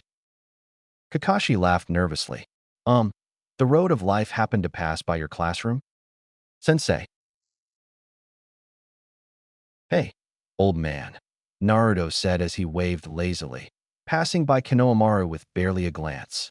The little boy pouted at being ignored but didn't comment, just staring as the new arrival stopped in front of his grandfather's desk with narrowed eyes. I'm glad to see you, Naruto. Just a moment, the Hokage said, glancing at the other people in the room in turn. Ebisu, you can take care of things for a little while, right? Oh, of course, Hokage-sama. The baffled Jonin said, bowing slightly as he took Konohamaru along. A gesture of the third later, the 2 ANBU that were waiting at the door vanished as well. Naruto sighed and shook his head, sinking into the comfortable chair he'd almost forgotten Tsunade had thrown it out. The Hokage just looked at him for a while, and Naruto couldn't help but fidget a little. That serious look wasn't one he saw too often on the third, and it had been many years since they'd really been in the same room, even if the old man didn't know as much. I assume you have some idea of why I requested your presence. I was visited by your Jonin sensei this morning. The old man walked over to the window, staring outside dispassionately. He had some interesting things to tell me. Can you guess what those were? Well, this wasn't much of a surprise. We spoke before the test. I'm sure it was about that. True. The Hokage turned and smiled slightly. He told me you had discovered a secret of the village. You know about your father, about Minato. Naruto shrugged. Kakashi-sensei already warned me that I shouldn't tell people, but it's hard. I'm sure you can understand, right? He pointed behind him. I mean, look at Konohamaru. He's always shouting that he's family of yours. I see your point, the third said, picking up a photograph from the side table that held his crystal ball. A very familiar photograph. Tsunade had given him that same one, many years ago, a photo of the fourth. The original reason that I made your parentage a secret, even from yourself, related to your parents' fame. There are many who would like to make a posthumous attack on the fourth, and who better to attack than his son, then? Keeping your identity a secret has greatly reduced the danger you were in over the years. I chose to keep you in the dark, as well, after a long debate with myself on the topic. I admit that I feared you would ruin the secrecy in a moment of carelessness. He looked at the silent, attentive Naruto with a frown. You understand, right? Of course, Hokage-sama. The third seemed briefly surprised. You seem oddly respectful today. You're calling me by my title now? Well, I'm a shinobi, since today, Naruto said evasively. I need to show respect, right? Otherwise I'll just get in trouble with Kakashi-sensei. The Hokage didn't respond to that, putting the photo back where it came from, and turning to the new genin. There's more that I wanted to mention, of course. Kakashi reported that you showed some remarkable skills in your exam. Kage Bunshin, some taijutsu well above academy level, and a seal that he hadn't seen before and suspected was of your own design. These are not skills you just come by from scratch. I think I know how you learned a few of them, though. He smiled knowingly. Will you confess, or should I tell you? Crap. Naruto froze, thinking back to everything he'd done over the last days. Where had he slipped up? The Hokage definitely couldn't know about Mizuki or Gato. He wouldn't be smiling, then. He couldn't know about the letters, either, since he'd sent those days ago, and they shouldn't make terribly much sense to any interceptors anyway. That left his visits to the tower. He'd been spotted for the first time in ages. Damn, he really was worse than he was used to, then. Naruto started nervously, eyes wide. He supposed there was no changing it. Now, if he'd get in trouble for his forays, he'd have to figure out alternative ways to achieve his goals. I suppose. I'm not in trouble, am I? That depends on what you did, the Hokage said neutrally. There was no smile left now, and a shiver ran down his back as Naruto looked away. Damn, he'd been sneaking in and out of places for years, stealing when required. And it was the old man was the first to actually make him regret it, even a little. All right, then, I admit, I took scrolls from the tower. The thunderous expression on the Hokage's face did nothing to settle his worries, and Naruto wondered for a moment if he'd misjudged him. After all, the Hokage stepped forward, and for a brief second it seemed as if the old man was going to hit him. Then his hand came down and ruffled through the blonde's hair. The Hokage's lips twitched, and he shook his head mirthfully as the oppressive atmosphere vanished. Oh, Naruto, what are we going to do with you? You're not mad. Let me tell you a story, Naruto. The third sat back in his chair and took up his pipe. Long ago, there was a genin of Konoha who had quite a bit of interesting in the sealing arts. He'd been on his team for only a year or two, but he always butted heads with one of his teammates, so he decided he would impress them. Of course, in his infinite wisdom, he believed that his simple seals were not enough. The really interesting ones had to be complex, he reasoned. So he decided that he would get a scroll with a high-ranked seal. Naruto blinked. He didn't know this one, which was quite a surprise. Sneaking into the tower was the easy part. He managed to get in, but the window closed behind him due to the wind, and he couldn't open it again without making noise. Thus, he was forced to find another way out. Ever the opportunist, he took the most promising scrolls he could and walked right out of the front gate. What? How could that happen? Naruto exclaimed, enthralled. Where were the guards? The Hokage and his guards kept a close eye on the boy, of course. They'd been following him ever since the window slammed closed. Instead of arresting the thief, they were interested what he would do with the scrolls, whether he was going to sell them to some other nation or pass them on to someone else, perhaps. Instead, they discovered the Genin was learning from them. A few days later, the scrolls were returned to the tower. The boy never even realized that he'd been discovered and put back the scrolls when he was done with them. So, Naruto said, slowly, "You're not mad, because I'm like that, Genin? Because I put the forbidden scroll back after I'd finished?" Well, I must admit that if you'd just run in there and took it from under my nose, I'd have acted rather differently. The Hokage said, and Naruto smirked. He knew exactly what would have happened, after all. Fortunately, you returned the scroll before anyone noticed it was missing. I spotted you when you returned it, though, and decided to keep silent. The whole thing made me rather nostalgic. So what gave me away? Naruto leaned forward, frowning. I was suppressing my chakra, and I was wearing the proper clothing. I'm pretty sure I didn't make any noise, since the ANBU didn't show up. I admit, your infiltration was rather professional, the Hokage said. Very good for an academy student. I'm sure there are some jonin that would have trouble matching your performance. Still, you shouldn't underestimate a Kage. We are considered the strongest of a village, after all. Yes, but where did I screw up? Something must have tipped you off. The Hokage smiled slightly. Well, if I told you, you wouldn't have the chance to find the flaw yourself. Perhaps your sensei would be willing to help you out. I must say, I'd never really pegged you for the stealthy type, given the kind of clothes you're inclined to wear. Orange is the perfect color for stealth, Naruto said boisterously. He recalled what Sakura had said in another life, the first time she'd fallen for his stealthy approach. If you can stalk someone in a bright orange jumpsuit, you can do it in anything. Realizing how that sounded, he smiled nervously. Just on missions, of course. A strange sense in fashion and apparently a stalker. You have more in common with the Genin in my story than you probably realize. The Hokage smiled, stepping back to his chair and sighing in relief. Naruto narrowed his eyes in contemplation. Who was it? Who is that Genin you spoke about? His name's Jiraiya. You might have heard of him. Pervy sage. Naruto blurted. Well, that explained why he'd never heard that story, then. The white-haired lecher probably didn't even know, or he was ashamed he'd been caught like that. At the Hokage's sharp look after his exclamation, Naruto raised his hands in surrender. That's just what I heard a few Chunin call him. I swear. He's the white-haired guy who is away so often and sometimes goes to the women's bathhouses, right? Probably.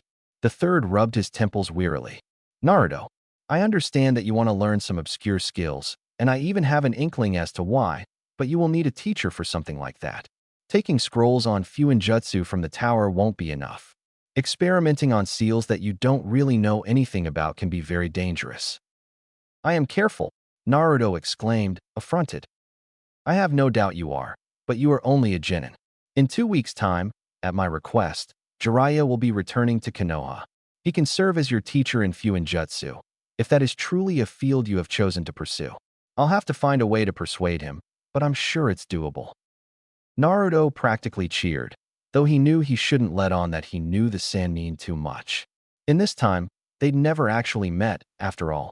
It'd be interesting to have him as a teacher again, Naruto thought.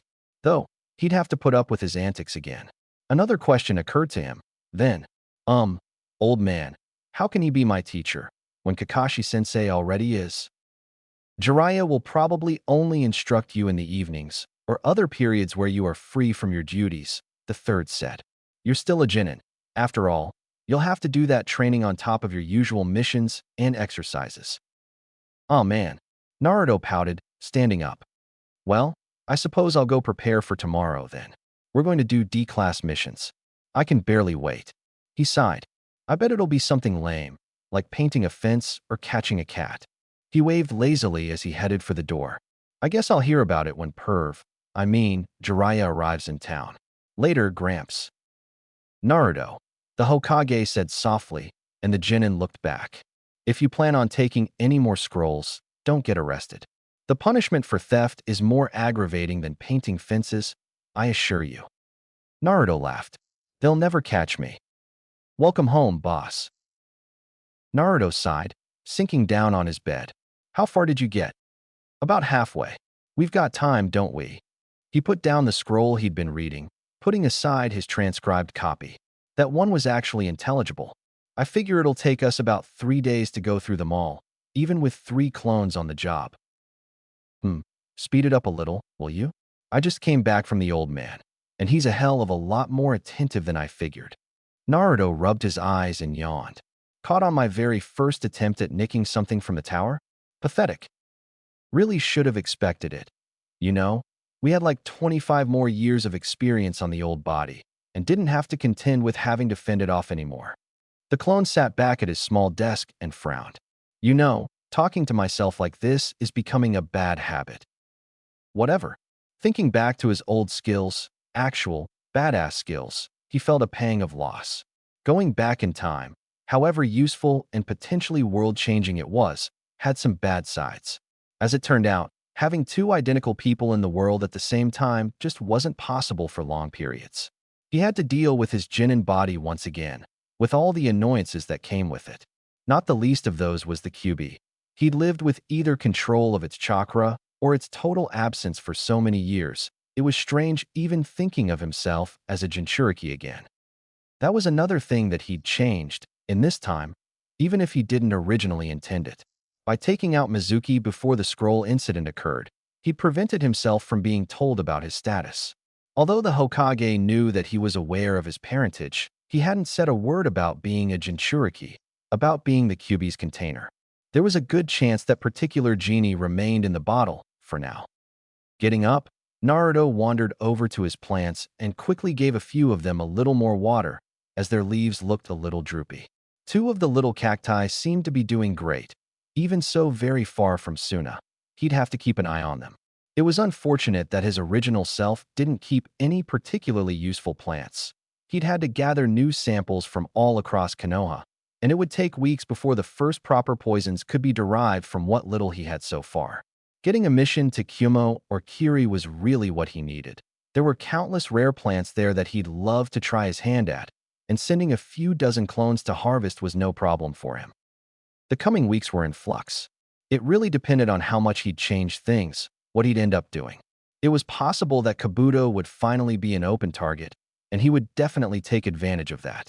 He was already working on dealing with Orochimaru, though it was unlikely that he'd be able to finish him off by himself. Still, there were plenty of badass shinobi around to point in his direction, and this time nobody would have to die. There was even a slim chance he could get in contact with a certain ninja well before they ever became a problem in the first place. As for Akatsuki, well, that was a more difficult problem, given how much of a mess taking care of them had been the first time. Aside from the obvious issue of avoiding their interest until he was strong again, right now, they'd take the QB in an instant. He also needed to make sure that their avenues of attack on some of the other Jinchuriki were cut off early. He couldn't manage that on his own either, especially since half of them were rather antisocial. So he actually did need allies. Toby hadn't even stepped to the forefront yet, at this time, and Pain was not yet ready to assault Konoha as he'd done before, so it wasn't an immediate concern. He had time, not a lot, but at the very least some, and he'd abuse it. Getting back in shape and building up his skill in sealing would have to be his priorities, right now. If he wanted to mean anything to the other Jinchuriki, especially Gaara, he'd have to get a hell of a lot better in a short time. Beating Toby without inciting another bloody war would probably require him to surpass his father's skill and his mother's knowledge. Rather a hefty challenge, even on the best of days. Yo, boss, you've got mail. Naruto looked up, blinking, as his clone gestured at the window. Naruto didn't know what he was looking at first. There was a letter there, brown and somewhat rumpled, true. Sprinkled around it was a thick layer of dirt, even covering the paper itself, partially. Who'd sent him an envelope of dirt? His heart raced as he imagined for a moment it came from Gaara. Gingerly removing the letter without spreading the dust across his bedroom, Naruto was suddenly struck by the way it glittered. It wasn't like usual dirt, instead it was. He wrote back, Naruto said, eyes wide. He actually wrote back. Holy crap. He held up a handful of the dirt, letting it spill through his fingers. It's gold dust. Did he deliver it himself? Can he actually control this from such a huge distance? He can't know who I am. I never said. So did he somehow transport the response to the same place I sent it from? Amazing. He quickly scanned the letter, brushing the last of the gold dust onto his windowsill. Maybe he could get a pretty penny for it, after all. The missive wasn't long and rather unfriendly, but it was a lot more than he had honestly expected. It was also rather terrifying, given what he'd read about the man who wrote it. The man didn't know who he was, just the pseudonym, and that he was from Konoha, but that was quite enough. The fourth Kazekage wanted to meet him. Chapter 5. Aspirations of a Genin. Making his way across the roofs of Konoha at considerable speed, Naruto thought about his new objectives. With this upset, receiving a letter from the Kazekage was crazy. He'd expected an instant rejection or no response at all. He figured he had to try, and evidently it had paid off. He'd have to take advantage of this potential boon quickly, but telling the truth was right out. Aside from wanting to avoid the question of how he'd managed this feat, interrogators were rather good at extracting information, and the Kazekage would doubtlessly take advantage of it. The man's arrogance, after all, was practically legendary. Still, there was secondary reasons to pursue this. One advantage of a detour to Suna was that he could meet Gaara, though. Although it was unlikely that he'd be quite sane this point, meeting a fellow Jinchuriki might help him a little. For another, he could consider paying a visit to the local Fuinjutsu storage. He smiled at that thought. Although he'd seen some of Suna's scrolls last time around, when Gaara was the Kazekage, he'd never gotten into the really good stuff. He still wasn't sure if it had been out of respect or if he'd just been terrified Gaara would find out. If he was going to pull that off at all, he'd need to train. He'd need some way of getting the hell out of the way if the Kazekage tried anything, which was a tall order as is, and he'd also need to figure out a way to keep himself visible back home as well. He couldn't just leave Konoha behind and hoped his team and Hokage to keep a blind eye. Kage Bunshin, he exclaimed, and 6 clones popped into being. Naruto turned them and took each of them in. I need an alibi, and I can't let anyone find out.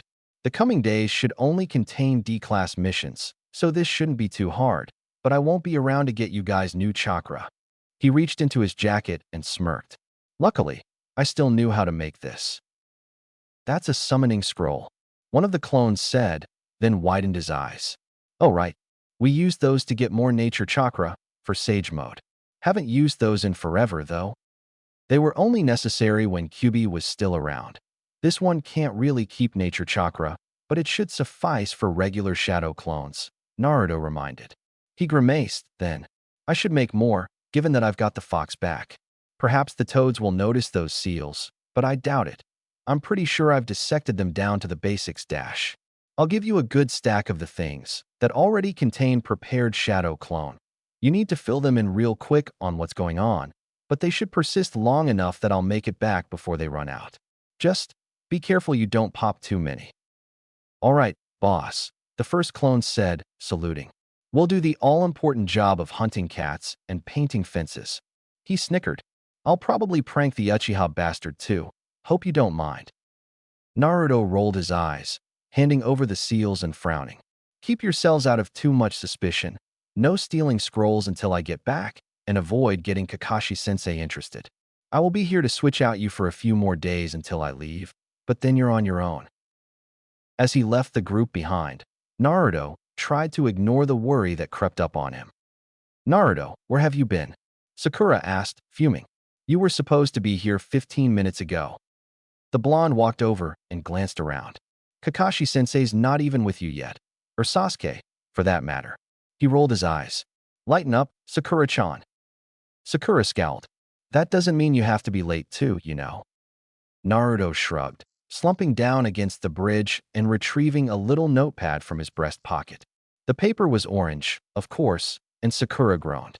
She'd hoped that the black clothing he'd worn at the Genin exam would stick around, but they had been quickly ditched for the current attire.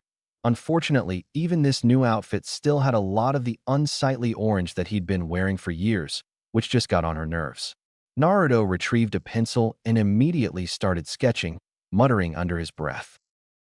It took a few minutes, but finally Sakura's curiosity got the better of her. What are you doing now? Naruto glanced up, blinking. Oh, you mean this? I'm working on a new Fuinjutsu technique, and I was just sketching some ideas for the seal. Maybe I can show you the finished project in a few days. I don't think it's going to be a very complex one. It'll take days? Sakura asked, blinking. Well, I'm designing them, not just making them, Naruto pointed out helpfully. The one I used yesterday, the soft solid one, was my own design after all. I'm thinking of making a couple nice ones and going to the patent office with them. I'm no expert, but I think I could make a bit of money with that, so I can fix up my apartment. How did you even get started with this? Sakura wondered, trying to get a glance at the notes. I've vaguely heard of the subject, but the academy certainly had nothing about it in the library. She frowned.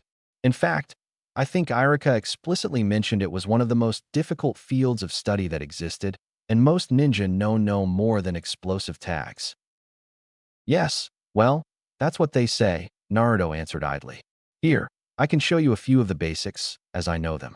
You kind of have to get a feel for them, but you're smart. He smiled as he retrieved a small stack of seals from his pocket. These are the same as yesterday.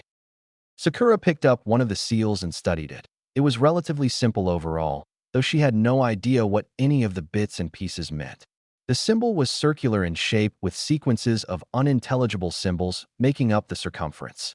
It also had two spokes, one crossing north to south, the second from the center down to the southwest. Both were fairly straight lines with symbols seemingly drawn right on top of them. The whole thing made her think of a clock. 3 larger squiggles marked the end of each of the 3 lines where they touched the edge, each different in shape. Naruto tapped the side of the tag. The circle design is pretty commonly used. It's basically for stability, and it's one of only a few ways to make something like a temporary seal that you can actually trigger at will. This one's technically not a numbered seal since it's not complex enough to require it, but it would be a 2-element seal if I did. He frowned. I tend to avoid odd-numbered seals myself. Call it superstition. Anyway, there's other shapes for permanent seals, but as you can understand, they're not used that often, given the risks involved.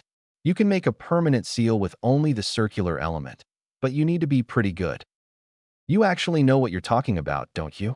Sakura said, eyebrow raised. Imagine the day when the dead last is lecturing me. Naruto shook his head and smiled as he tapped the edge at the north. This big symbol at the top represents the earth element that's involved. Basically, it transforms chakra into another nature, thereby allowing the seal to affect the soil. Seals aren't always used like that, but it's definitely useful in this one. Chakra, nature? Sakura wondered. Naruto didn't answer her, but he smiled slightly at the question. He pointed to the south element next, to another symbol. Here, at the other pole, I placed the representation of water, since that's what I wanted the soil to act like. It's smaller than the north one since it's the secondary rather than primary focus, but it works well enough, and it's probably the second most stable bond in the whole thing. He hesitated. I think talking about chakra bonds goes a bit far, for now. Well, there's the third shape over there. This could really have gone in multiple directions, but I picked the one that was least volatile overall, as it's all about instability rather than stability, and I don't want to make it explode. A little less effect, but that's the cost of safety. Sakura blinked. You know a lot about this. Well, I do want to be awesome, so I have to, right? Naruto rubbed the back of his head in embarrassment. The whole complex generates the Doton chakra, that is, earth, that's already unstable as it flows through the soil, after which it turns it into Swaitan chakra, or water. What you end up with is really, really unstable ground. He smirked proudly.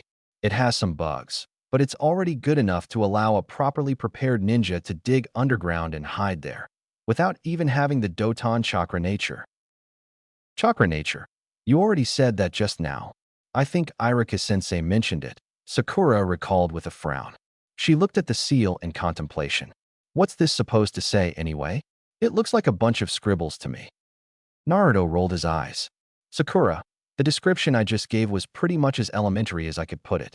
I really don't want to get into the script used or the kind of interactions you have to remember. This seal's pretty simple, and I've already found 2 in scrolls from the library that are using some of the same methods as I am. I know I'm in the right direction. I know what I'm doing. So it seems, Kakashi said. Sakura glanced up in surprise, though Naruto didn't even flinch.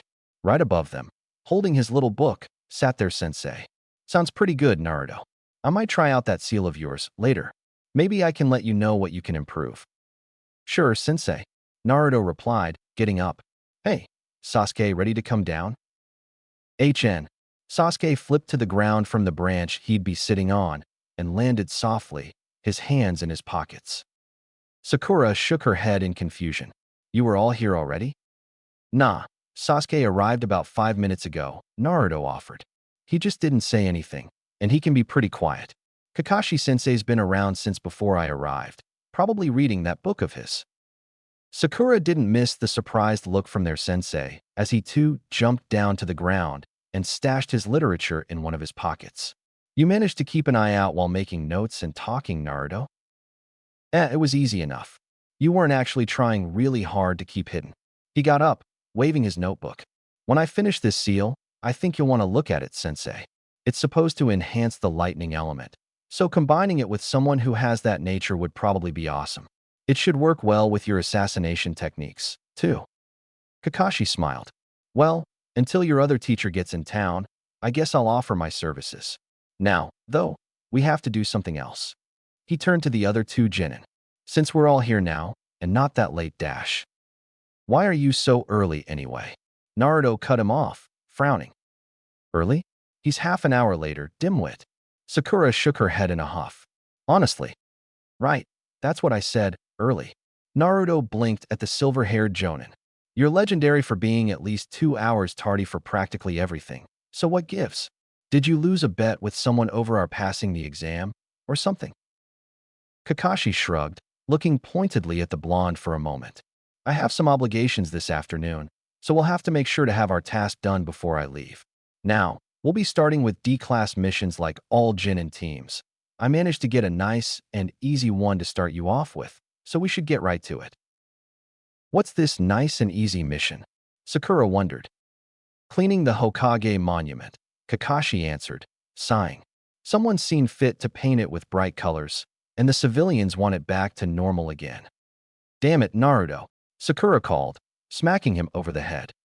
Wearing a hinge that made him look like a rather spindly ninja of unclear rank, though certainly a chunin to avoid obvious questions, Naruto sprang from tree to tree on his way southwest. He'd spent quite a bit longer on his preparations than he'd anticipated, working to train himself in at least using some of his ninjutsu again, even if not at full power. 11 days he'd lost, but that was all right, since he had plenty of time yet before the invasion that happened last time. The Kazekage certainly wouldn't be expecting him to appear quickly. He'd set no specific date or time on his letter, after all. 11 days, plus at least 2 or 3 to get to Suna, and then the way back. He was spending too much time on this, when he could be doing other things. Well, at least it was important. The forest would only stretch partway to Suna, and trekking through the desert really wasn't something he looked forward to, but he'd deal with it. He'd done it before, and at least he'd have some time to get some stamina training in. Getting out of Konoha had been annoyingly easy. The city wasn't on high alert, so most of the safeguards were lax at best, and Naruto knew them intimately as he'd participated in getting them back to normal after the war. On the other side of the wall, he relaxed a little. Even if he was detected, here, he wouldn't instantly be pegged as a deserter. Naruto realized in some annoyance that he probably counted as such. Now, meeting with a foreign Kage without permission wasn't really something you got easily forgiven for. He'd used a bland pseudonym in his letter. Doubtlessly, the only reason that the Kazekage had even responded was that he'd mentioned several things not generally known by the public, regarding both his history and several secret projects Gaara had uncovered and stopped in the first few years of his reign. His phrasing has been ambiguous, but someone with the kind of knowledge that the Kazekage had would doubtlessly recognize it immediately. It got him invited, but it did raise a disturbing possibility. The Kazekage might simply want him out of the way permanently. It was lucky, he figured, that he'd sent the letter from his apartment, fairly central in the city, rather than somewhere more obscure, or he'd have missed the response entirely. Since he lived above what was presently essentially an abandoned building only occasionally hired out for temporary stays, he could be anyone. That was good. Suna. the last time around. It wasn't until Gaara became Kazekage that he really got to know much of anything about the place, so his knowledge of this particular time was, at best, spotty. The history books were inaccurate about the capabilities of the various shinobi forces between the Third and Fourth Shinobi World Wars, especially since a large amount of records was destroyed in the latter conflict. Still, he'd read up on the people. He knew some of what to expect. There were some people that even this nation respected. He'd put up the strongest henge he could. He certainly had the chakra to pull off a pretty impressive one, after all, and turned into one of the only people he knew how to imitate, and whose mere presence would ensure that the Kazekage didn't try anything too crazy. His reputation preceded him, after all. Hope you forgive me for this one, sensei. Naruto's clone yawned as he wiped the last of his paint off the fourth's giant stone nose and moved to his eyes. There was perhaps a certain irony in him being assigned to take care of cleaning his own father's part of the Hokage monument. He looked wistfully at the rest of the cliff. There, sometime in the future, would have been Granny Tsunade's face, Kakashi's face, mask and all, and finally Konohamaru's face, all grown up, though it hadn't yet been carved when he left. The Fifth Shinobi World War was just gearing up at the time, and he himself had beat deep behind enemy lines, so he hadn't had the opportunity to stop by the village. Not before this opportunity had come along. Sitting down on the wooden platform that had been lowered from the top of the monument to allow for easy cleaning, Naruto thought about the past. He supposed it was the future now. The first thing that struck him as strange, really, that he couldn't mesh the current Kakashi, disinterested, porn-reading, perpetually late, with the future one, who hadn't changed all that much. Perhaps it was the Hokage robes that he'd worn that did it, or the starkly serious moods that had become more common since he took up the hat. Naruto admitted that he'd been a little jealous when the sixth Hokage was announced, but Kakashi was the obvious choice, having already been in the running for fifth as well. He himself had been rather on the young side, and had understood the hesitance, even if he had gained considerable admiration for his involvement in the fight against Madara and Akatsuki. Konohamaru's election, that had been different. Naruto himself had been in the running for seventh Hokage. Kakashi was getting tired of his role after quite a few years in the seat, and finally some of the new promising shinobi were getting to appropriate ages, so he decided to pass on the title. The silver-haired Hokage, at the time, had been dispassionate about his reasoning for electing Konohamaru instead of him. Naruto admitted he'd felt a little betrayed, but he had explained himself later. Naruto, he'd argued vehemently, was too valuable to stick behind a desk. He was still one of the Leaf's strongest shinobi and feared internationally since the Fourth Shinobi World War. Perhaps after hostilities were over and the Fifth War was at an end, he could become Hokage, much like his father, but right now he was needed. His appearance on the front lines had done wonders for maintaining Konoha's security, as few were willing to take on the Yellow Flash's son. That secret had been publicly revealed over a decade earlier. Naruto had to admit that he couldn't have been present at more than half the conflicts that Konoha got involved with, if he also needed to be around the village all the time. Kakashi had probably been right, as far as where his best place was. Konohamaru, of course, had promised that he could be the 8th Hokage in time. Though that wouldn't be coming true, perhaps things would be different now. Perhaps he could be the one to appoint Konohamaru as his successor now. Perhaps he'd take the seat after the old man, if he could prevent his death.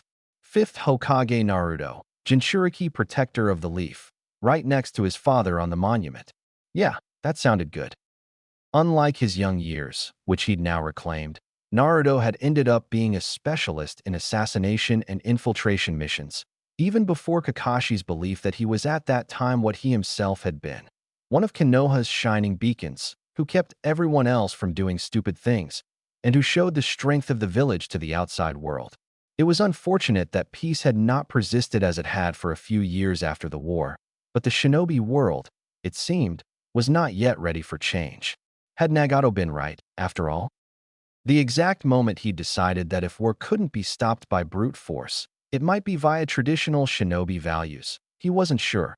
Perhaps it had been the result of reading many a book on the philosophy of war, when he'd finally gotten around to slowing down a little. He'd shifted his focus from being a loud ninjutsu spammer towards a style that involved stealth, careful planning, and efficiency. He supposed that a particular reason he'd enjoyed it so much was the challenge. He knew he could kick ass with major attacks if he really needed to, and he'd shown it in the war, but it wasn't exactly the most intelligent of roles.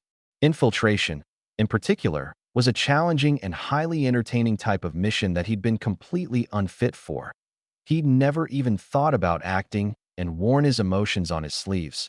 So going in the complete opposite direction, trying to place himself into the skin of another shinobi, was a whole new experience. After dozens of C-class missions, quite embarrassing for someone who was effectively a jonin, even if he'd never officially gotten his promotion, he'd finally gotten his skill to acceptable levels, and things had spiraled from there. The B-rank infiltration missions, it turned out, were a lot of fun. His wit was tested to its fullest, and he'd never really had an opportunity to put his pranking habits into action for a practical goal. If you could prank someone with a pot of paint, after all, you could do the same with a kunai. Rather more permanent and messy, but you couldn't argue with results. After a long string of successes, even more so than C rank, he got bored and inevitably went out of character. Back then, he was finally assigned his first solo A rank, and then he'd fallen in love with his profession all over again. Did you fall asleep? Naruto looked up and blinked at his sensei, his broad grin of nostalgia slipping from his face. Kakashi was standing lazily on the fourth's forehead, sticking to the stone with chakra. He raised an eyebrow. You've been staring into space for a few minutes now. Not really, Kakashi-sensei. I was just thinking about. Think quick, Naruto. Dad. He tapped the stone and sighed. Kakashi glanced at Sasuke and Sakura, both of whom were cleaning the other faces. The latter glanced curiously at them, but then returned to her work, scowling slightly. Really? Well, I was sort of thinking about the future, too, Naruto admitted, shrugging. I mean, it'd be really cool if I could learn his techniques, but the first time I use any of them, people will figure out the whole family thing. Plus, I don't want to feel like I'm ripping him off, you know. I'm sure that it'll be fine, Kakashi said with a smile. There are plenty of other things to train too, you know. I'm sure when you're a Chunin or Jonin, you can look up those special techniques. Your ceiling's already getting pretty interesting. Maybe you should consider concentrating on that. The village hasn't had a seal master around for a while. Not since Jiraiya went and became a hermit. You could be a pretty great one. You are an Uzumaki after all. It's in your blood. I suppose. He glanced at his teammates and frowned. He leaned over to Kakashi. What do I do about this team thing? Sasuke and I couldn't stand each other in academy. I'm sure we'll get in a fight sooner or later. And Sakura, he shuddered. Scary. Don't worry. You'll do fine, Kakashi said, smiling. Next week, or perhaps the day after, we'll go do a C-rank mission. That should allow you to spend a little time with your team beyond just the few hours of a boring mission. He glanced at Sasuke. Perhaps you'll be invaluable to have around. Well, at least I can pack all the food into scrolls, Naruto muttered. He suddenly perked up, eyes bright. I just remembered. I wanted to ask you about something. You know the seal I'm working on, right, sensei? Yes, Kakashi answered lazily. What about it? Well, he hesitated. I need to know how a lightning element attack forms, so I can make sure the seal doesn't overload, but I don't know anyone with a lightning nature, really, aside from you. He stared with large puppy eyes at his teacher. Could you show me, please? Kakashi looked at Naruto for a long moment, and then nodded. It would be a good introduction to ninjutsu techniques, I suppose. A bit early, perhaps, but I'm sure the others won't mind. He glanced over the statue, and aside from a few smudges, the cleaning was almost finished. Kakashi flashed through a quick succession of hand seals, and the entirety of Naruto's bucket of water shot onto the statue, rinsing it clean in one quick movement. A pretty lame use of a Suiton jutsu, but it worked. He turned to the other two team members and pointed up. Sasuke, Sakura, follow us. Naruto quickly scampered up along the sheer rocks, and Kakashi didn't look surprised, but he definitely stopped and stared for a moment when both Sakura and Sasuke made their way up the rocks in the same manner, the latter with some stumbling. A few moments later they were standing next to their teacher with slight grins as he studied them each in turn. Okay, I missed something. Since when do academy students learn control exercises? Sakura looked away. We didn't. Actually, we learned from. She paused and frowned. Naruto. At Kakashi's inquiring gaze, the blonde smiled widely. I learned how to do it ages ago, and yesterday you were hours late, so I got really, really bored. I showed Sakura-chan and Sasuke how to do it. They were far quicker than me with getting it to work, though. He shook his head in disappointment. You taught 2 genin the tree walking exercise in a day? Kakashi blinked. Who's supposed to be the sensei here? Naruto scowled, looking vaguely affronted. They're my teammates, right? Maybe it was against whatever silly rules you have for genin teams, but he smiled quite widely then. Those who abandon their team are worse than trash, right, sensei?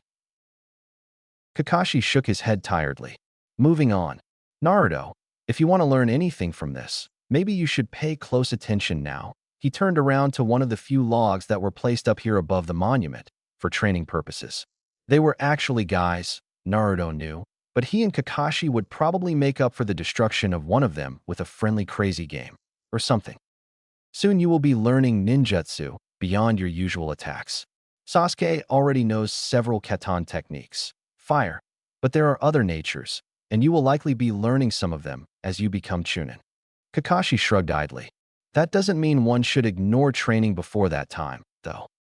I remember this, Sakura volunteered. There are 5 elements, right? Fire, water. Katan, Suiton, Futon, Doton, Raiton, Kakashi rattled off. Also known as fire, water, wind, earth, and lightning. There are others, but we'll leave that for now. These 5 elements form the basis for elemental techniques. Personally, I can use techniques from each element for other reasons. Most ninja only use 1 or 2 elements. I have an affinity for lightning techniques, though, which is why the technique I created is of that element. Creating techniques, is it similar to making seals? Naruto wondered, though he already knew the answer. His practice with the various superior versions of the Rasengan was quite instructive in that regard. Although there are many things to take into account when making your own technique, they're not quite on the same level as Fuinjutsu, aside from extremely powerful techniques, of course, like my own. He smirked. There is always a risk of injuring yourself when working with particularly volatile combinations of shape and element, but this is all far too complex for you. Kakashi shook his head wearily. I get it, Naruto offered enthusiastically, and all he got was a disbelieving stare from Sasuke. Kakashi tapped on the tree stump and grasped his wrist. When you use an elemental technique, your chakra is transformed into another element. In this regard, it's similar to your seal, Naruto. Transforming chakra into an element you have affinity with is far easier, which is the reason shinobi tend to focus on those. Lightning began crackling around Kakashi's outstretched hand, the sizzling and crackling sound amplifying until it became clear where the technique received its name. The Chidori, or 1,000 birds, formed as a layer of electricity sparked across his skin. With a cry, he swung it forward into the log, blasting a hole in it the size of someone's head. That is my original technique, Kakashi said, turning around proudly. Is there a shape transformation element? Naruto wondered, his eyes peeled. He'd never actually inquired about this before. After getting one shove through his chest, he'd rather lost his enthusiasm for the move. Now, though, that hadn't actually happened yet, and wouldn't, if he had anything to say about it. Elemental transformation is obvious, but it did seem awfully straight-edged. Could you veer off with one of those? Or is it pretty much locked in its trajectory after you start your attack? Kakashi looked like a deer in headlights. Why do you think that? Naruto narrowed his eyes. Well, it makes sense, right? If you're only changing it to be a cover of your hand without a specific shape to maintain, it'll lose cohesion at the first sign of. He stopped and blinked. Oh, that's not really Genin stuff, is it? Sakura looked with some amazement at Naruto, and even Sasuke was listening in. I don't even know where I'd look for something like that. What have you been reading, Naruto? Naruto rubbed the back of his head, glancing at Kakashi. Stuff.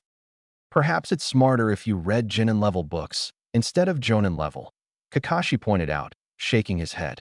Sasuke looked just about ready to explode with questions, and Naruto was fairly sure what he'd ask. After all of this, he'd lower himself to asking the dead last for books at this point in time. The arrogance was there, but it wasn't quite insane yet. Kakashi continued, oblivious to the interplay. It's really quite impressive, deducing the weakness of my technique from seeing it only a single time. You're not secretly an Uchiha under there, are you? Naruto smiled widely. I'm just that awesome. Now, are we going to train that awesome ninjutsu or not? Of course not. I'm not an idiot. I wish to speak to the Kazekage. The guard gulped, staring at the imposing shinobi before him, his chakra almost tangible in the air. Slung on his back was a large scroll, partially covered by a mop of white hair, and his eyes were sharp. The guard composed himself quickly. Did Kazekage-sama know you were coming, Jiraiya of the Sannin? He knows, Naruto answered, glad to see his disguise was holding up. Tell him that I bring 2 crows. He will confirm my invitation. Yes, please wait here. Naruto smiled, realizing that he'd missed even Suna's harsh weather. A little, annoying as it often was, he'd spent quite a bit of time here with Gaara and his family, and it had always been a blast. Now he'd be walking into the belly of the beast, though. Daiki, 4th Kazekage of Suna, was a dangerous man, and Naruto would have to be lying flat to his face the entire time. Well, he did always enjoy infiltration missions, and this counted. A rank, perhaps? S rank. A small grin made it onto his face as he saw the shinobi returning. This would be fun. Chapter 6. Deals in the Desert. Naruto couldn't stop a slight smile as he walked through the streets of Suna, as he'd done many times in the past or future. Though most of the people here looked somewhat wary of him, there were some who greeted the supposed Jiraiya with genuine smiles and friendly nods. Getting into his role took a little mental gymnastics, though the few years he'd spent alongside the Toad Sage while they traveled throughout the Land of Fire and surrounding nations certainly gave him plenty to work with. Certainly a lot more than he usually would have had for an infiltration mission. Of course, most of that was the more carefree, lecherous Jiraiya. For a meeting with the Kazekage, even he would have gotten serious. Naruto had infiltrated Suna once. With Gaara's knowledge, he'd gotten close to a suspected information broker who was thought to be in contact with foreign spies, and he'd followed the man for the better part of 3 days before he'd finally struck gold. That had been early in his career, and in retrospect, he'd drawn out things for far too long. Were your border guards sleeping on the job? Naruto asked after a while as he wandered after his guide, his eyes roving over the oddly bulbous buildings that were one of the characteristic features of the village, the sandstone walls being another. Given your surprise at my arrival, I take it that you didn't spot me until I was right at the wall. Are the border guards getting rusty? Admittedly, Naruto had noticed a handful of scouts along the way here, but they hadn't spotted the genin. The Land of Wind was pretty huge and empty, especially in peacetime, so he'd simply taken some of the lesser-used trails, taking him rather close. It also helped make him seem more formidable than he really was, when in reality, he was simply taking advantage of a security flaw that wasn't fixed until Gaara came to power. Of course, the village itself was very effectively defensible, as if to make up for the situation outside it. Located in a rocky valley, it was already solidly protected from attack by any significant force and surrounded by plenty of ammunition for powerful Doton techniques. The Chunin didn't answer his query. Of course, he probably wouldn't even have done it if Naruto had appeared as himself. Suna's shinobi had always had a pretty strong grasp on discipline, and the fact that Gaara's father was said to be even stricter than his son certainly wouldn't make them any more laid back. A guest of the Hokage they'd definitely treat with respect, at least, and he reminded himself of his mission. 2 small scrolls in his pocket would make all the difference. Here, if he could prevent this particular piece of history, he'd be going above and beyond anything he'd done so far. Killing Mizuki and Gato were minor things. The former wouldn't have had much more influence anyway. After he was taken in, Gato's troops might still be a problem in the future, but they were at least leaderless now, and unlikely to go after Wave, which hardly had money to spare. Getting closer to his team, to make sure that things didn't degenerate into the mess that it had been the last time around, was more of a personal goal than anything. Although it was perhaps silly to think of it this way, he felt obligated to fulfill his promises to the Sakura, Kakashi, and even Sasuke that he'd left behind. Instead of bringing him back, he'd make sure that Sasuke never had a reason to leave, and at the very least a friend to rely on, one that wouldn't just take a Chidori to the chest at that. He'd make sure that he'd fulfill his promise to Sakura and keep him around. He'd promised Kakashi, time and time again, that he'd be the Leaf's sword and shield and take care of the nasty things in the shadows, but that he'd never lose his spirit. Kakashi had jokingly ordered him to do that when he first donned the hat of the Hokage, and though it was said in jest at the time, Naruto had smiled and nodded. Sasuke, before the disastrous end of the Fourth Shinobi World War, in which the Uchiha clan was finally destroyed, they'd met once more on the battlefield. He'd had tears in his eyes, in his eternal Mangekyo Sharingan eyes. There, he'd made the last promise. A promise to the last Uchiha. Naruto glanced up and blinked as he realized that he'd been ignoring his guide for the last few minutes, far too wrapped up in his memories. Marshaling his thoughts, he focused on the here and now, leaving the rest for later. The two finally approached the huge, spherical building that stood at the center of Suna. Naruto only remembered seeing it himself in the days that Gaara already ruled here, so spotting decorations and colorful banners was rather odd. His friend had never cared much for aesthetics, really. A tall man stood with his arms crossed before the entrance, wearing a loose-fitting blue kimono with a white jacket and an all-too-familiar hat. This was him. Then, one of the few Kages he'd never met in person due to his early death. The leader of Suna looked somewhere between stern and curious, his eyes clear and calculating. Naruto smiled hesitantly, leaving the Chunin escort behind. It was a popular misconception that one could sense someone's chakra and determine their identity through that alone, perpetuated particularly among those who have little to do with actual shinobi. Naruto had spent far too much time with oblivious targets to really take that idea seriously any longer, and he was glad about it. Yes, a Hyuga would probably figure things out pretty quickly and expose the fraud. Yes, a chakra sensor could potentially determine such things as elemental affinity, which might differ from a target's. Yes, demonic chakra was rather noticeably different from the normal variety, and he'd have to make sure not to use any of it. All of that didn't change the fact that the vast majority of shinobi, genin or kage alike, couldn't do much more than gauge the relative amount of chakra that someone was unconsciously releasing through their tenketsu, without using some awfully obvious jutsu. Naruto didn't have to worry about how much chakra he had. Being a Jinchuriki and an Uzumaki made his reserves slightly ludicrous. Even when using dozens of shadow clones at a time, his main body remained responsive enough to be trouble for almost any shinobi. Disguising that much chakra required a lot of mental fortitude, though, and he'd found that it was time well spent to train such attributes. For one, it also helped him with planning. He'd never be among the best. He had always been a bit of an idiot when it came to a lot of things, and he didn't think that was technically a curable condition, but usually simpler plans worked just as well. His great amount of chakra had one very helpful characteristic. It was impossible to make more chakra than one normally could, to imitate another shinobi. But on the other hand, chakra control would allow one to decrease the amount released subconsciously. In other words, if he had enough time, he could imitate practically anyone's chakra amount, while Sakura would never be able to approach even half of the more powerful shinobi.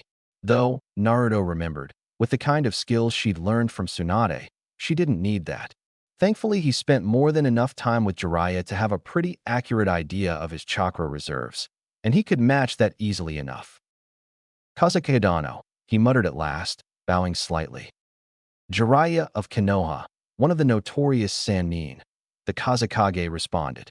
His gaze was sharp and judging as he took in the white-haired shinobi in front of him, glancing at the large scroll bound to his back for a brief moment. He gestured to the door. Please, come in.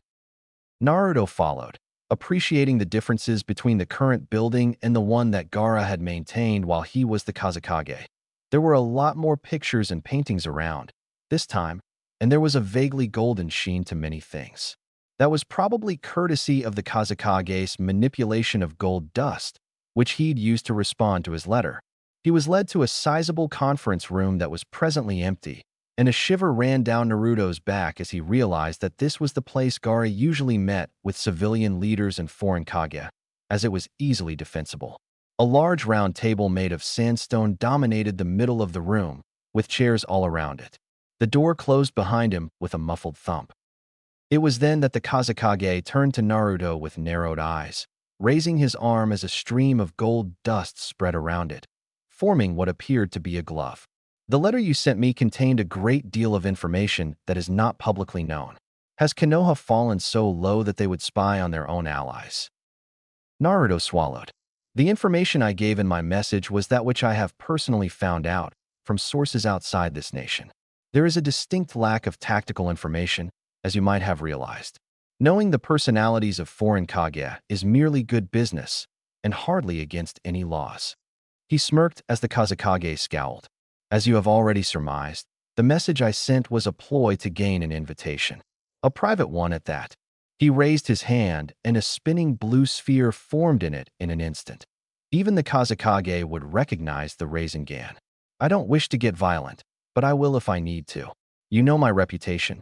It's well earned. The Kazekage stared suspiciously for a few long moments longer. Trickery to get a meeting, despite our nations being formal allies? Let us dispense with the pleasantries. My time is valuable. Why are you here? I haven't come by order of the Hokage, if that's what you're wondering, Naruto started. That's why I sent the letter.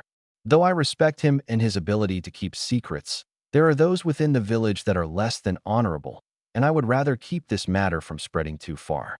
The Hokage has too many eyes and ears in his vicinity at all times. He put a hand in his pocket and retrieved a small scroll that he'd written himself, based on what he remembered. It contained the best information he had on the locations and identities of Odo's forces. The top was labeled by a symbol of 2 crows, one of the symbols he'd come to use in the wake of the Fourth Shinobi World War. Few realized it was in honor of a fallen clan. He cleared his throat and offered the scroll. A Konoha missing Nin, my old teammate Orochimaru, is planning to assassinate you. The Kazekage removed his hat, placing it on the table as he opened the scroll. For a time, all was silent, as the man read the details with a critical eye, occasionally glancing at Naruto, who had no trouble looking serious. This, too, was a critical moment. Finally, the man sighed. So he wishes to double-cross me? Naruto blinked. The only way that sentence made sense was if Orochimaru had already made an agreement. How early had the plan to take down Konoha started? It was months yet until the Chunin exams. He narrowed his eyes as he spotted an opening. Konoha is not foolish. Orochimaru offered an alliance that would favor Suna. Together you agreed you would take down my village. You accepted.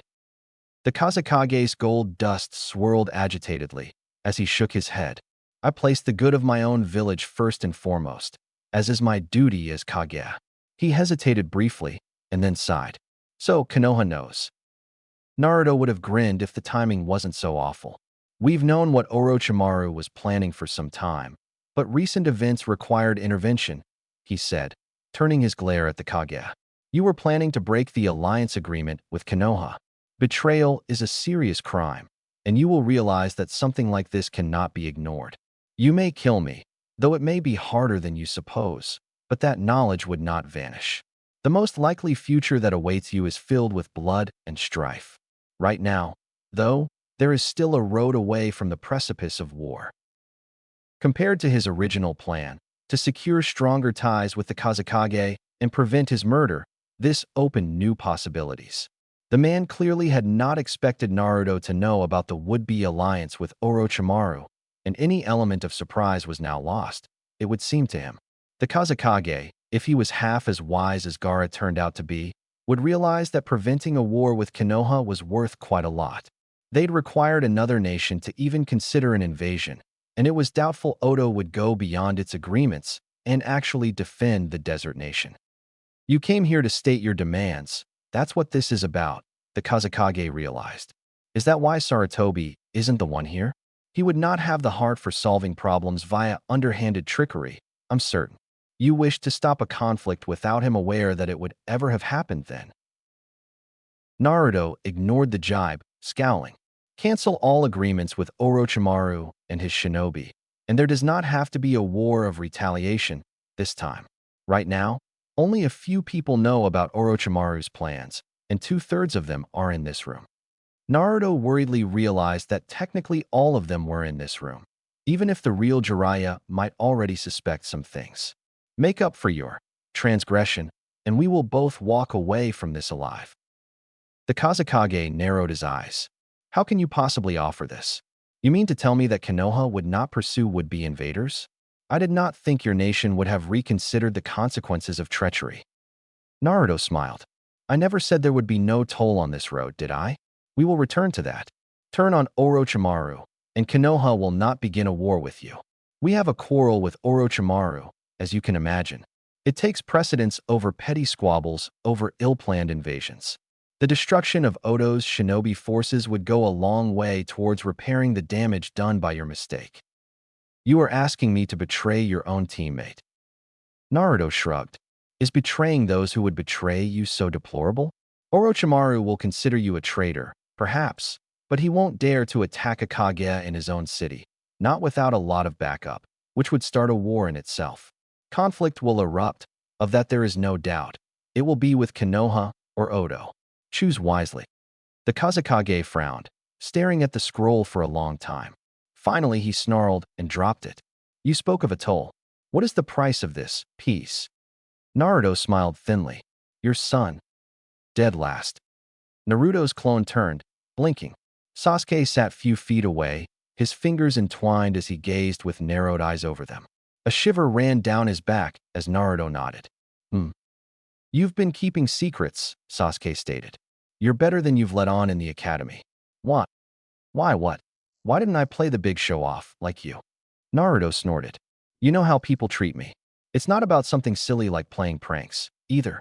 As long as I was just a third-rate academy student, nobody would take notice of me, and I could study what I wished. It was the only way it could work. I don't have anyone to rely on. He stared at the Uchiha for a few moments. I figured you would understand that. Sasuke was silent for a few moments. How strong are you? Naruto shrugged. I never really went against anyone seriously, so I wouldn't know. Maybe we can have a little match sometimes, so you can tell me. I figure I'm stronger than Kiba, though. Sasuke nodded and turned away just as Sakura arrived, huffing and puffing. She took a few moments to catch her breath before glaring at Naruto. Why did you let me run all the way here when you were both so much quicker? I had to take to the streets before I was halfway across the village. Naruto rolled his eyes. Sakura-chan, it was a race. That was sort of the point. A race that I won, by the way. Sasuke scoffed, looking away. Sakura muttered something uncomplimentary as she rubbed her feet from the long run. Well done, all of you, Kakashi stated as he dropped down next to them. Sakura nearly jumped a hole in the air in surprise. Sasuke and Naruto just raised a hand in greeting. Naruto, I think you'll find that you tied with Sasuke. I was watching. Naruto looked askance at Sasuke and smirked. Next time, you're going down. Kakashi shook his head. There is clearly room for improvement, but I'm quite proud of all of you. Sasuke, you need to train more on your chakra control, as you left broken roof tiles from the village's gate all the way here. He looked sharply at the black and orange-clad ball of energy next to him. Naruto, you really need to keep focus better. Sakura, well, you simply need to work on your chakra exercises, since your reserves are quite small right now. That's also why you couldn't keep up the whole way. You had to stick to the streets after you kept slipping down the walls, after all. I need to keep better focus? Naruto muttered, glancing at Sasuke. It was a race. I was keeping up with Sasuke. What's a better focus than that? Perhaps if you'd thought for yourself, you would have realized that you were both taking a detour, and there was a quicker path to the target, Kakashi answered, smiling. Nevertheless, I am impressed by your improvement over only a few days, at least in technique. Naruto nodded eagerly, though he couldn't help feeling a little worried. He and his clone brethren had been alone for a few days now, getting closer to a week, and some of them were going a bit loopy. Kakashi probably hadn't connected the dots yet, but it wouldn't be much longer now. The Kage Bunshin technique was never meant to be used as a long-term replacement clone. Extending the lifespan of existing clones by infusing them with the chakra of other ones would work for a while, but it did nothing to stop the mental decay. Shadow clones were approximations of the original. They weren't actually people, and their ability to absorb information was limited by what the chakra used to create them could sustain. Granted, Naruto's had a lot of chakra, but even his replicas had a limit, and that resulted in some peculiar behavior. Just yesterday, one of the clones that had been talking to Sakura had spontaneously decided to try and kiss her, and moved in, It took another clone and a sharp blow to end that particular copy's aspirations, and thankfully the girl hadn't said terribly much about the incident.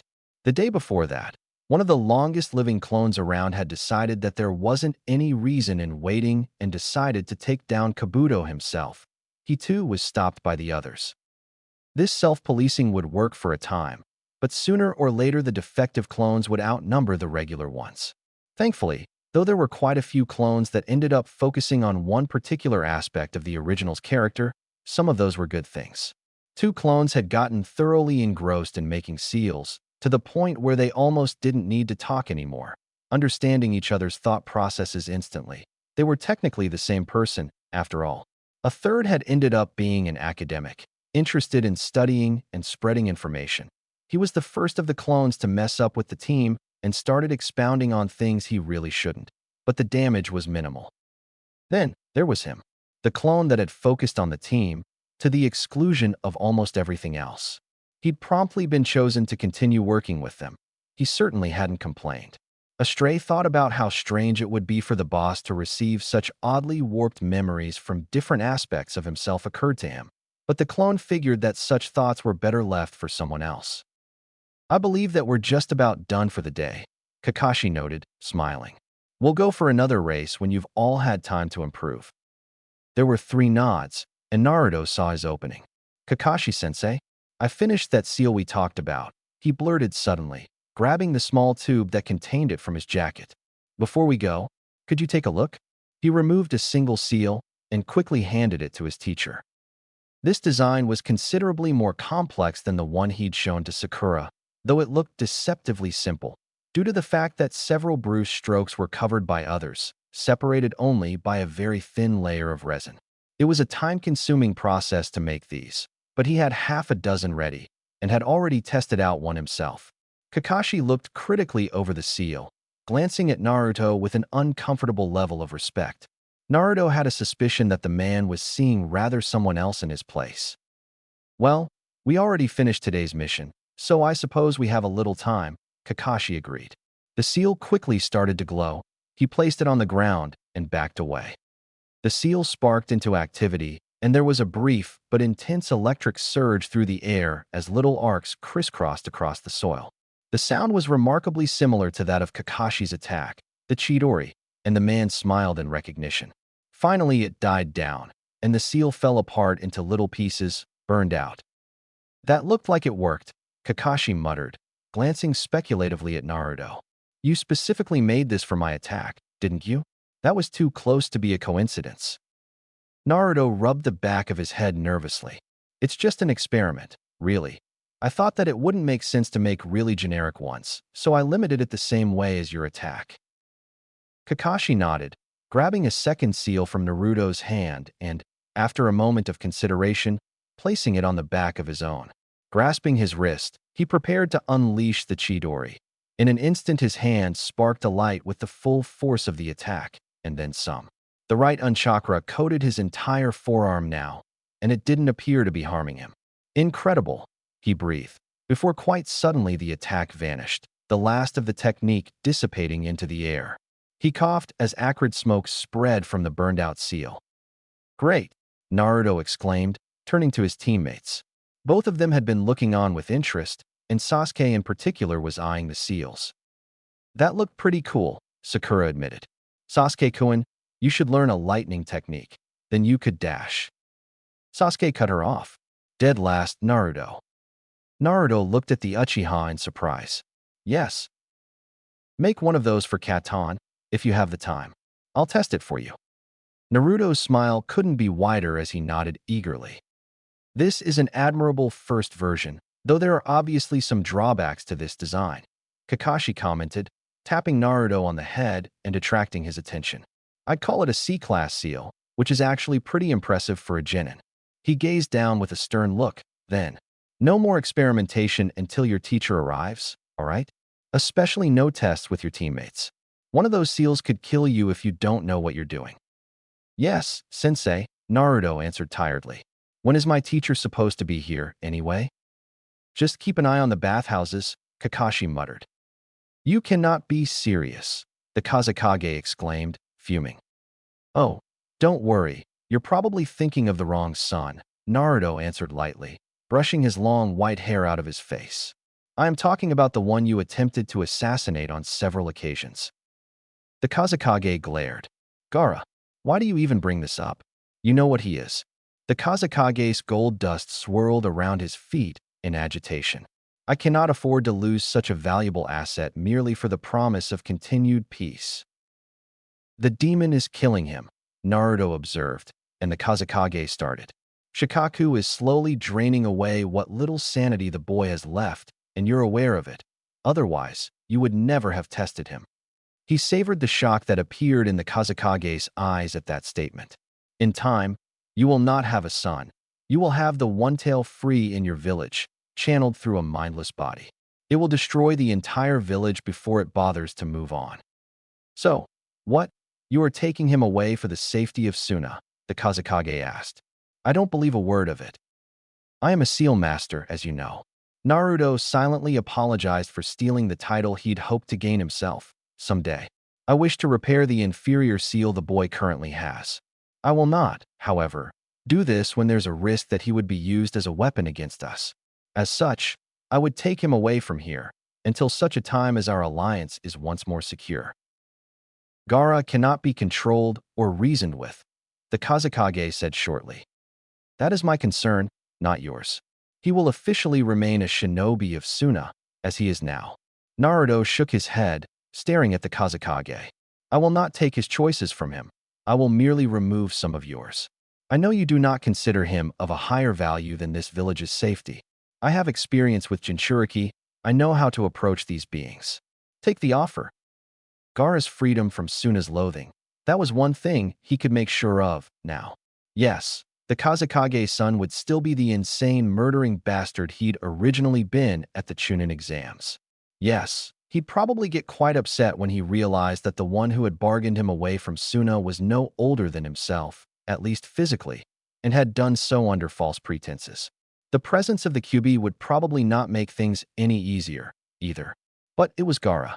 He understood what the boy was going through. One thing he'd definitely make sure was that Gaara would still be a Sunanin. If he ever wanted to be Kazekage again, he'd need that. Although the job had fallen into his lap rather than it having been a lifelong dream, he remembered well the long reign of the Godame Kazekage. Under his leadership, the village had flourished. Gaara had cherished the respect that he'd gained, just like Naruto, with their service to their home villages. Making a bargain with the Kazekage was extremely dangerous, Naruto knew, but he'd need to do it. He'd have to shoulder the burden of the consequences, as well. It was good that he had sturdy shoulders. Naruto knew that the Kazekage didn't love his son. It wasn't until his resurrection in the Fourth Shinobi World War that he'd learned of the great things that his son was capable of, or so Gaara had related to him. Only then had he shown a hint of compassion. Right now, getting the boy to Konoha was possible, because the man saw no value in his son. Perhaps, this time, reconciliation would be possible without either side being dead.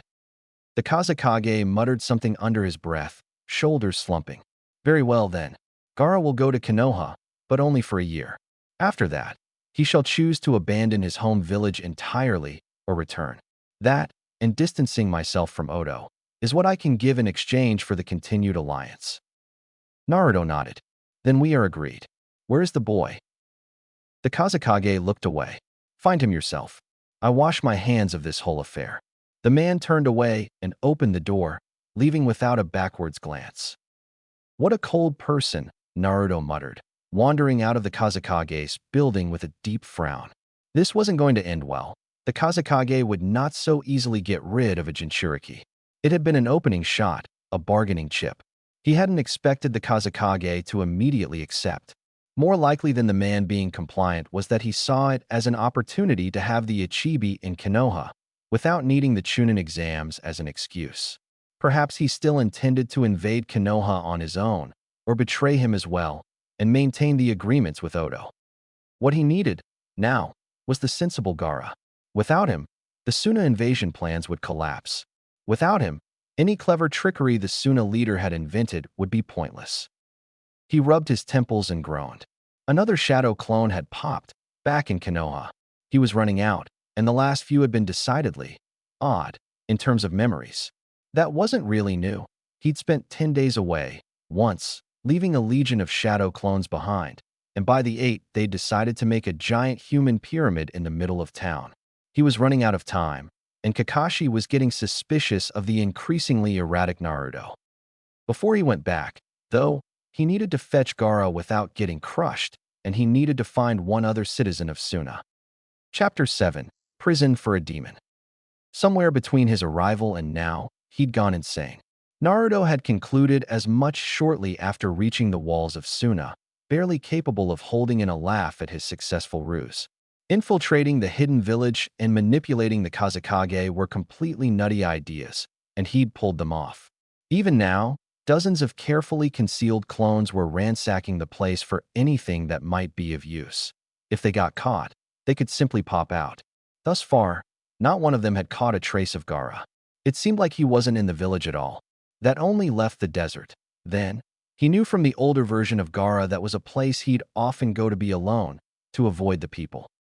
Knowing enough about the situation had certainly helped, as his foreknowledge of the invasion plans had definitely surprised Gaara's father enough to get away with some pretty significant demands. Many things could have gone wrong, could still go wrong. Changing time itself was risky business, and he'd basically been driving a Rasengan into history and hoping that it turned out okay. He conceded that he probably wasn't the best choice to be handling something as delicate as this, but he couldn't really look back now. He'd have to figure out a way to find Gaara and convince him to go without alerting half the village. Trying to find Gaara couldn't be terribly difficult. He was a Jinchuriki with flimsy control of his Biju at best, which meant a lot of nasty chakra would be emanating from the boy. It was strange to think of Gaara as a boy, despite technically being about the same age now. He was so used to the adult version. Naruto fished the second scroll he'd taken from Konoha out of his pocket and studied it for a long moment. His hidden weapon, staring out over the desert sands, he wondered what he was doing. This was Gaara's preferred element, after all. The sand was everywhere. On the flip side, that meant even the guards would be unlikely to venture out here, for fear of being slain. Naruto flinched as a whiff of unmistakably monstrous chakra set his teeth on edge, far closer than he'd anticipated, though still well outside the village. He shivered as he stared in the direction it had come from. That had been demonic chakra, no doubt about it, Gaara's chakra. The sands shifted, and for a brief moment he thought that it would crush him right then. Naruto had the presence of mind to check his surroundings, but there was rather little to hide behind. He cleared his throat. Gaara of the desert.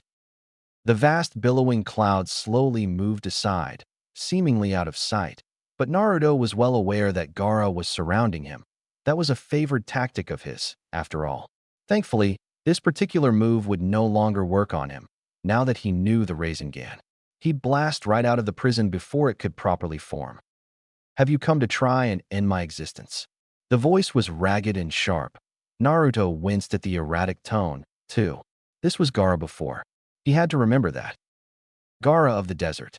I come from the Yondaime Kazekage, Naruto started, hesitating as he remembered the poor relationship that father and son had, at least in this time.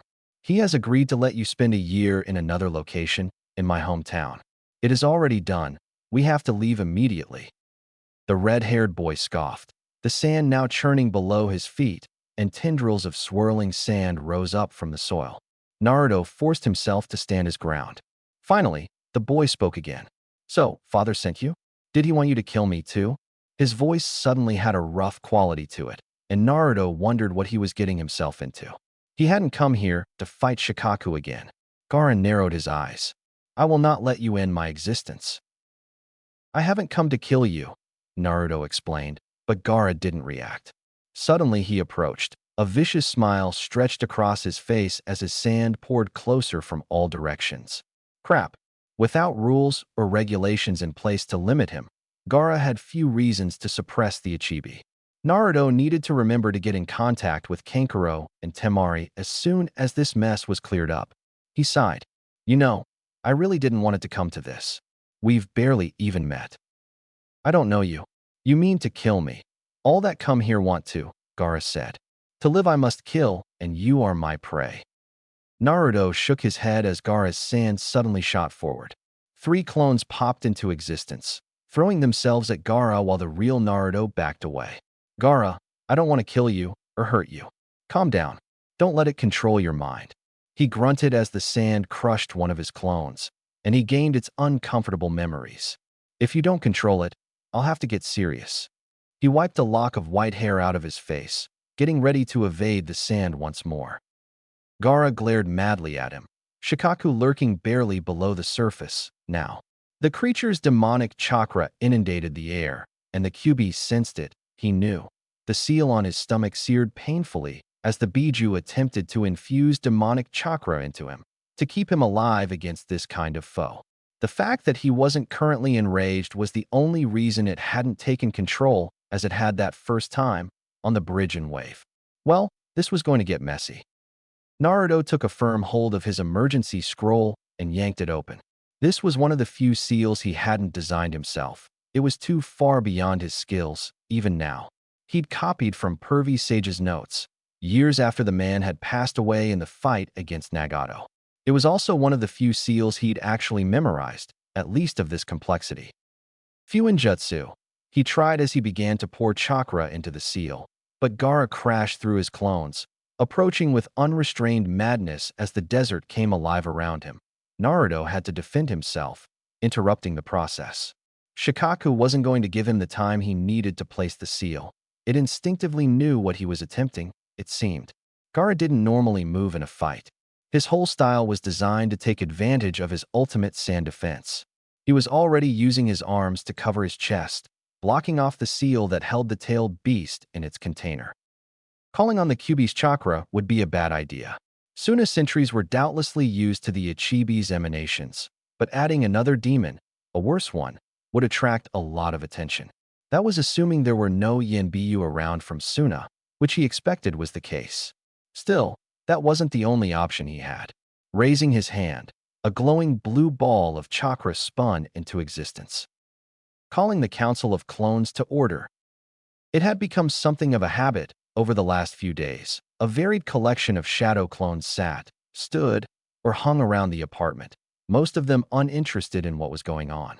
Getting together to discuss how to deal with serving as the real Naruto's decoys, the clones had quickly agreed that the sanest of them should be the one to call things to order, though that was relative. None of them were unaffected by their unusually long existence. One of the clones coughed. Is it me, or are there fewer of us? Well, we had to pop 6 just because they got up to harebrained schemes. Well, more so than usual, another answered. That certainly didn't help.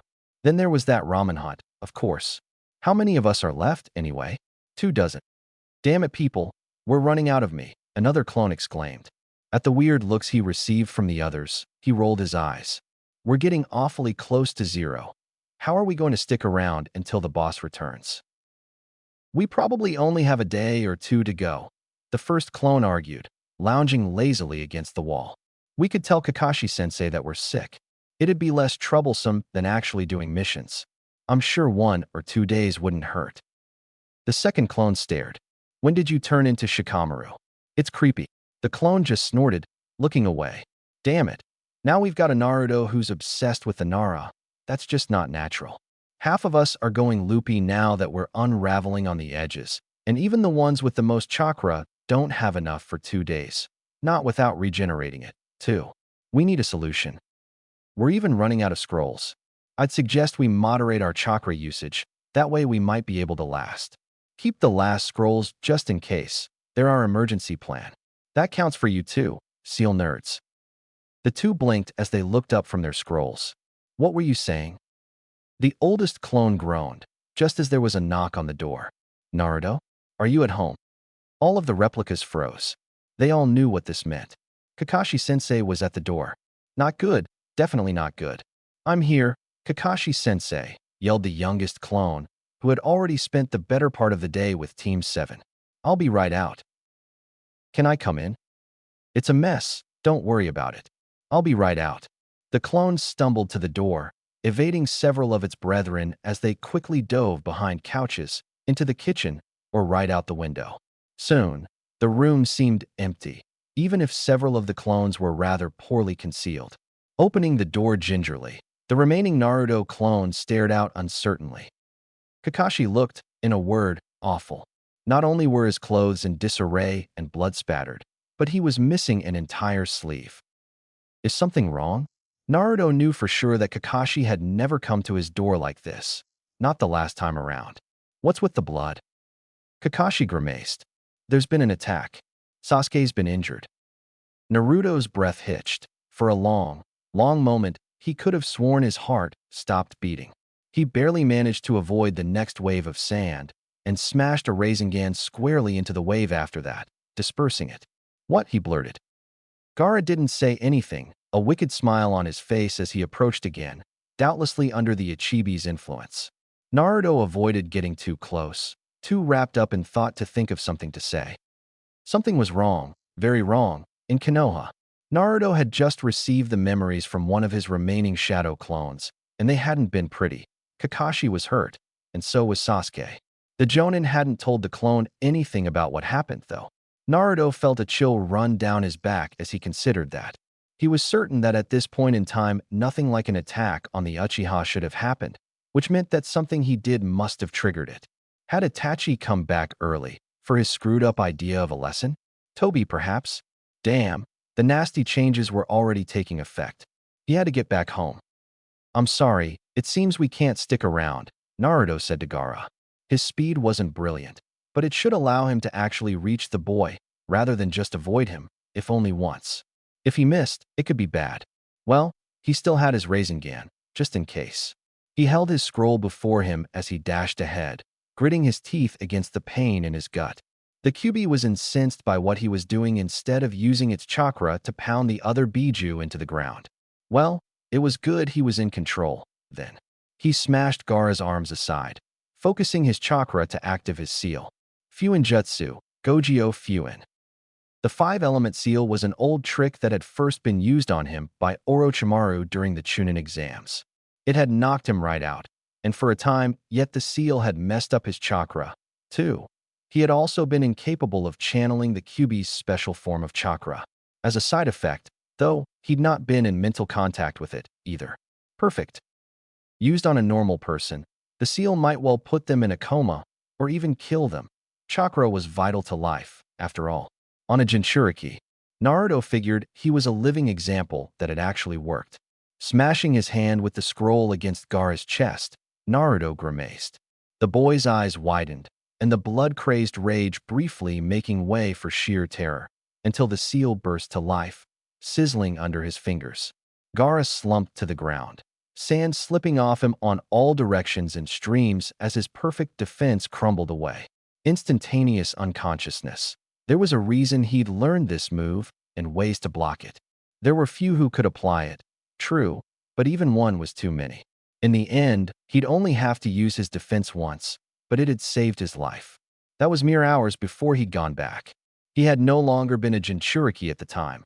It would have been even more dangerous than usual had he been hit. It was a cruel solution, really, besides taking away Gaara's access to the Ichibi and its maddening voice. The five-element seal would probably also remove his sand shield, perhaps his entire ability to control sand. Granted, he didn't intend it to be a final answer to the problem of the Biju, but it would take time to develop a fix for the Fuinjutsu that was holding it back, even with his father's notes, or his own. Naruto crouched down next to Gaara, checking if everything was all right with the seal. It was even-numbered, even if it only had 2 parts rather than 8. No surprise that it was so weak, then. He'd have to remember to transcribe it in its entirety as soon as he could. If he was going to do anything more helpful than knocking Gaara unconscious, he'd have to. Halt. Naruto turned, frowning. Anbu-san, have you not been informed of the agreement with Kazekage-sama yet? The man paused for a moment. I have. I did not expect you to take him like that.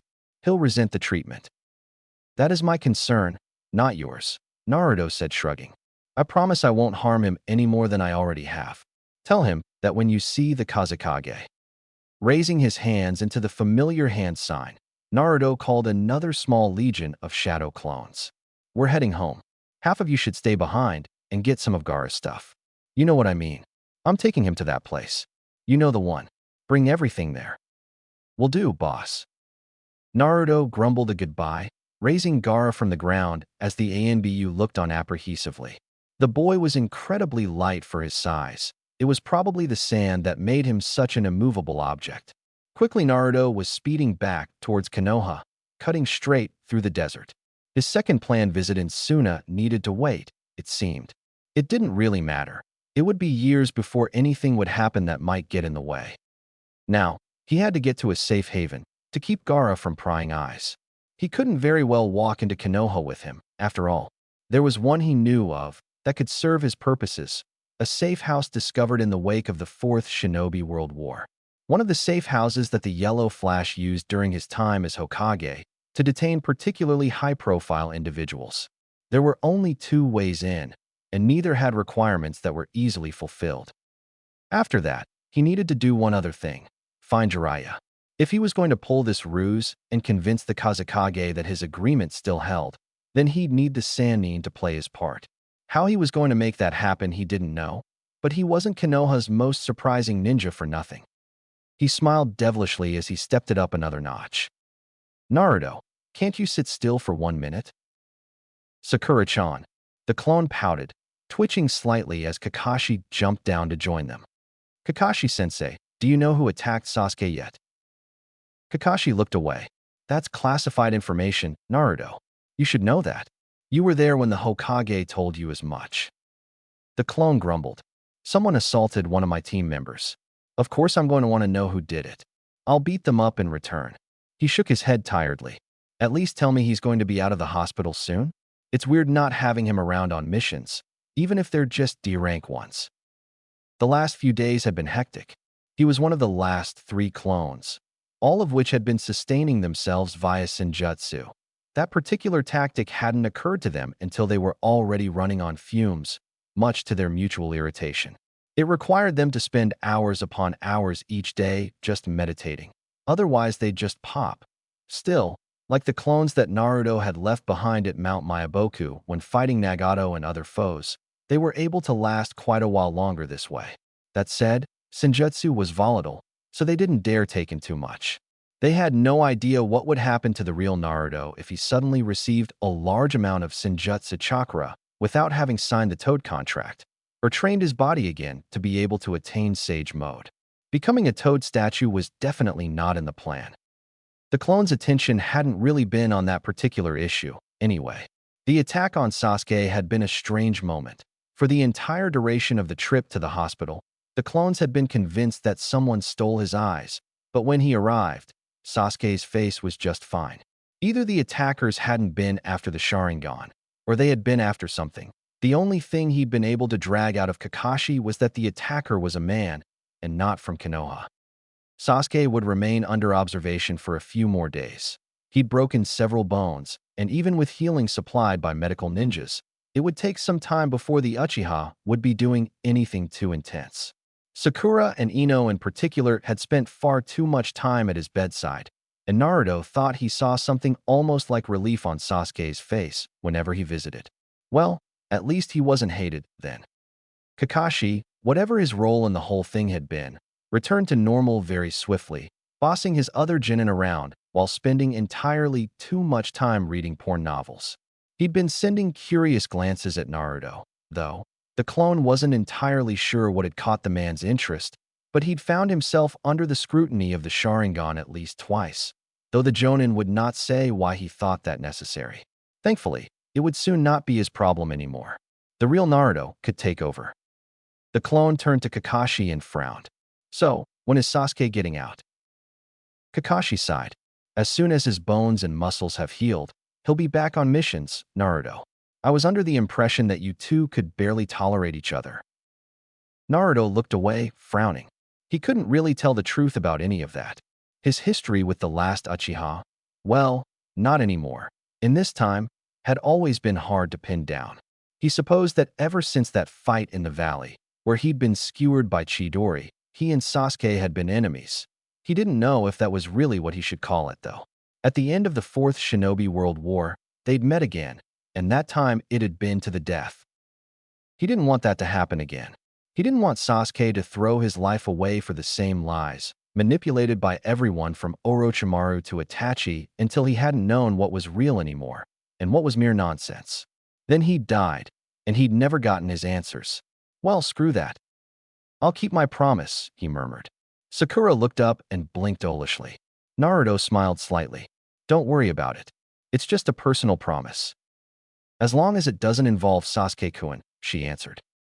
Sakura, Naruto hesitated. Do you want to train with me? At least until Sasuke is back. He smiled slightly. You picked up that first Jinjutsu really quickly, and I've always been. I'm really bad at those. Her eyes softened slightly, and she nodded. Huh, had it always been this easy? Naruto smiled, trying not to think of the 1,000 things that were still churning around his head. Thousands of questions. Who had attacked Sasuke? What had he done to trigger it? Was the only one that went back here, to the past? Gaara blinked awake slowly, his eyes roving confusedly around the dimly lit room. His eyes were crusty, his throat was dry, and there was an unusual chill in the air that he wasn't used to. For a few more moments, he failed to connect what he saw to what he remembered. Then finally, it connected. Paralyzing fear was the first thing he felt as he stared around, realizing that he'd just been sleeping. He'd been sleeping. He didn't do that. He couldn't. He'd been living without that luxury for longer than he could remember, only ever given a brief respite when Mother went wild. What had happened? Where was Mother's voice? He tried to move, but he could only wiggle back and forth slightly. His muscles cramped, and he stopped. That feeling was unfamiliar, dull and uncomfortable. It had to be pain of some sort. He'd been scraping his wrists against something, and it hurt. His sand, his perfect defense, was gone. He let out a blood-curdling cry as he tried to wrestle free with increased fervor, realizing that he was tied up. A rope was wrapped around him nearly from head to toe, and he was strapped to a large, soft chair. The only light he could see came from high above, a small alcove that let in the air and a thin ray of sunlight. No need to make a fuss. I'm right here, a voice said from deeper in the room. A boy stepped forward from the gloom, barely older than Gaara was, it seemed, with bright blonde hair and strange whisker-like marks on his cheeks. The boy smiled congenially. Gaara, our first meeting was a bit more unfriendly than I'd figured, so I'm sorry I had to do this. Where? Gaara looked around the room with narrowed eyes, trying madly to find a way out. The room looked long abandoned, with spider webs crisscrossing in the corners. A handful of ratty robes and cloaks hang from the walls, as well as enough kunai for a small army. Who are you? Where's the white-haired man? He grimaced as his head ached, but for a different reason than usual. What did you do to Mother? Let me out. He struggled, and the pain reminded him how exposed he was. Let me out. Ah, Gaara, the boy said, shaking his head. His tone seemed almost wistful. This place we're in. Well, it belonged to my father when he was still alive. We're in the land of fire, some distance from Konoha, if you must know. Technically, this particular safe house is unknown to the village, which is why I figured it was a handy place to put you. As for your mother, the Ichibi is, nor ever was, your mother. I shut it up for a while. I figured you could use the peace of mind. So could I, for that matter. The silence in his thoughts was deafening, frightening. Gaara continued to wrestle against his bonds, but they didn't budge, and the boy only stared at him with a strange look in his eyes. An impulse to slaughter this kidnapping Konoha ninja occurred to him, but vanished as quickly. He had no control over his sand, and he was tied up. He was at the boy's mercy. For the first time in a long, long time, he was vulnerable. Let me go? You won't end my existence. Naruto shook his head mildly. I already told you. When we first met, that's not what I came for. It's true what I said. An arrangement was made with your father to take you to Konoha. He told me to find you myself. As you realize by now, that's precisely what I did. I was the white-haired man. Naruto paused for a long time, simply staring, as Gaara breathed heavily, desperately trying to find a way free, though finding none. Finally, he spoke again. The reason I brought you here is simple. We're the same. The boy was delusional, then, as well as a kidnapper. You are nothing like me. His gaze danced around the room, pausing on the strange kunai lined up against the wall on the distant little window. He'd been taken away from Suna. He'd been taken, and Mother was stolen from him. A deep loathing for the boy that stood before him formed in that instant. Let me go, or I'll kill you and feed your blood to my sand. Gaara. The boy paused, frowning. I know that you live for killing, that you chose to see murder as the validation of your existence. You've told me as much. I hope that I can show you a better way, a more effective way to get what you want. Your method is not the only way to gain respect or awe, and it's certainly not the only means of validating your own worth. Don't speak as if you know me. Gaara spat. He wanted to turn away, but he couldn't. The blond boy didn't divert his sharp gaze. Oh, but I do know you, he said, and smiled, placing a hand on Gaara's chest. You are Gaara of the desert, son of the fourth Kazekage, sibling and teammate of Kankuro and Temari. Jinchuriki of the one-tailed beast, Shikaku. You are also lonely. He smiled softly. Don't talk to me about loneliness, Gaara said lowly. You stole me from my village. I think I can speak from experience about loneliness. You can still be lonely even in the busiest of places, Naruto said. It's nice to meet you, Gaara. Let me introduce myself properly, then. I am Naruto of the Leaf, son of the fourth Hokage, teammate of Sasuke and Sakura. Jinchuriki of the nine-tailed beast, Kurama. And I have found my place. Son of, you are a Jinchuriki. Gaara gaped. Naruto nodded sagely. You are not the only one, you know. There are others who carry a burden like your own, who have been shunned or alienated by their people. Some separate themselves from everyone, despising the common shinobi, while some are honored. He tapped Gaara on the head. Some are like us, a lonely reminder of what gruesome events happened in the previous generation, the living embodiments of a sacrifice. We both lost parents the day we were born. Gaara stared with glassy eyes as Naruto turned and walked back into the darkness. Gaara tried again to break free, terror settling in his gut as he imagined being torn to shreds by the Nine Tails. He'd have to be quicker, then, taking down the other host first. It's not true. Monsters do not have a place. People cannot win against their loneliness. Naruto shrugged. There are many in my village who still despise me, who see me as little more than the demon that's locked in my gut. There are others, though. People who care, who respect me. My team, for one, and the Hokage.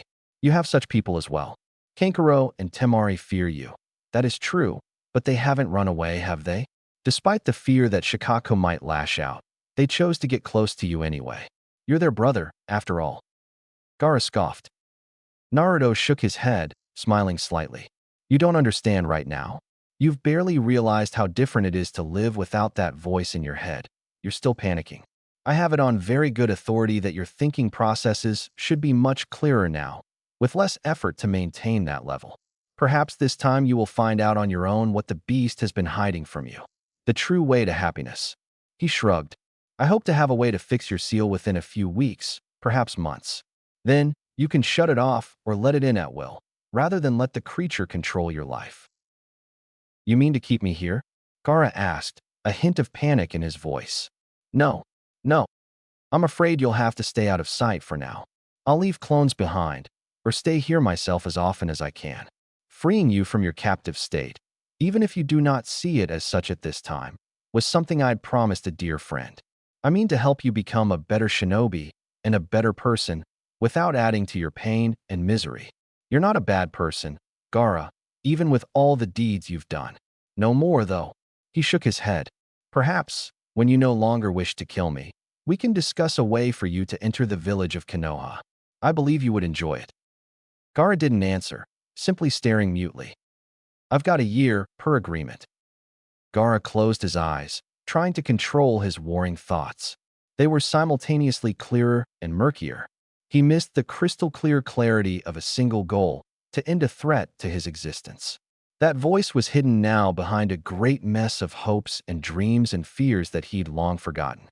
The boy was like him, and yet he wasn't. He would be a test of his abilities, a test of his worth, and yet Gaara was fairly sure the boy would not kill him if it should come to a fight. Above it all, he hated being confined, being hurt. This bunker's keyed to blood. Only those with the right kind can enter, Naruto informed him. It's pretty large and impenetrable. I certainly haven't found a way yet. Probably something to do with the construction. Anyway, the way in is usually via teleportation jutsu, so aside from the one emergency exit that I used, I'm not aware of any proper entrances. That means that unless I let you out, you're pretty stuck here. Figured you should know. He gestured behind him to the table. There's enough food and water there to last for weeks, and I can always bring more. There's a library 2 rooms over, though I haven't had the time to go through most of the books there. You might find unsavory material. This is my cell. Gaara snapped, glaring at Naruto with undisguised loathing. Yes. Well, until I'm certain that you're not going to murder everyone you come across, Naruto said dubiously. Without Shikaku in the sand, it should be pretty safe. But you showing up anywhere with that seal on you is going to invoke a ton of questions that I don't want to answer. I'll kill you and escape with your blood, Gaara announced. He was gratified to notice that Naruto faltered for a moment, but his smile wouldn't go away. What would it take? Well, if you're strong enough to do that, go ahead, Naruto said, smirking. There are a couple other rooms. There's a washing room somewhere, and I'm pretty sure there's even a sparring chamber. The whole place is a bit run down, though. It's been 10 years since anyone used it. He formed a hand seal, and more than 30 shadow clones popped into existence directly behind him, staring around in dismay. Boy, you want us to do all this? It's going to take forever. Don't whine, Naruto said, rolling his eyes. I have to get back to town. Sasuke's in the hospital. I still have to figure that out, and I think there's only one clone left, back there. So, how long are we supposed to last? Because I don't want to go insane, one of the clones said, frowning. Do you want us to use that method? The one that the other clones came up with? Naruto shrugged. Figure it out amongst yourselves. I suppose the Senjutsu trick will work.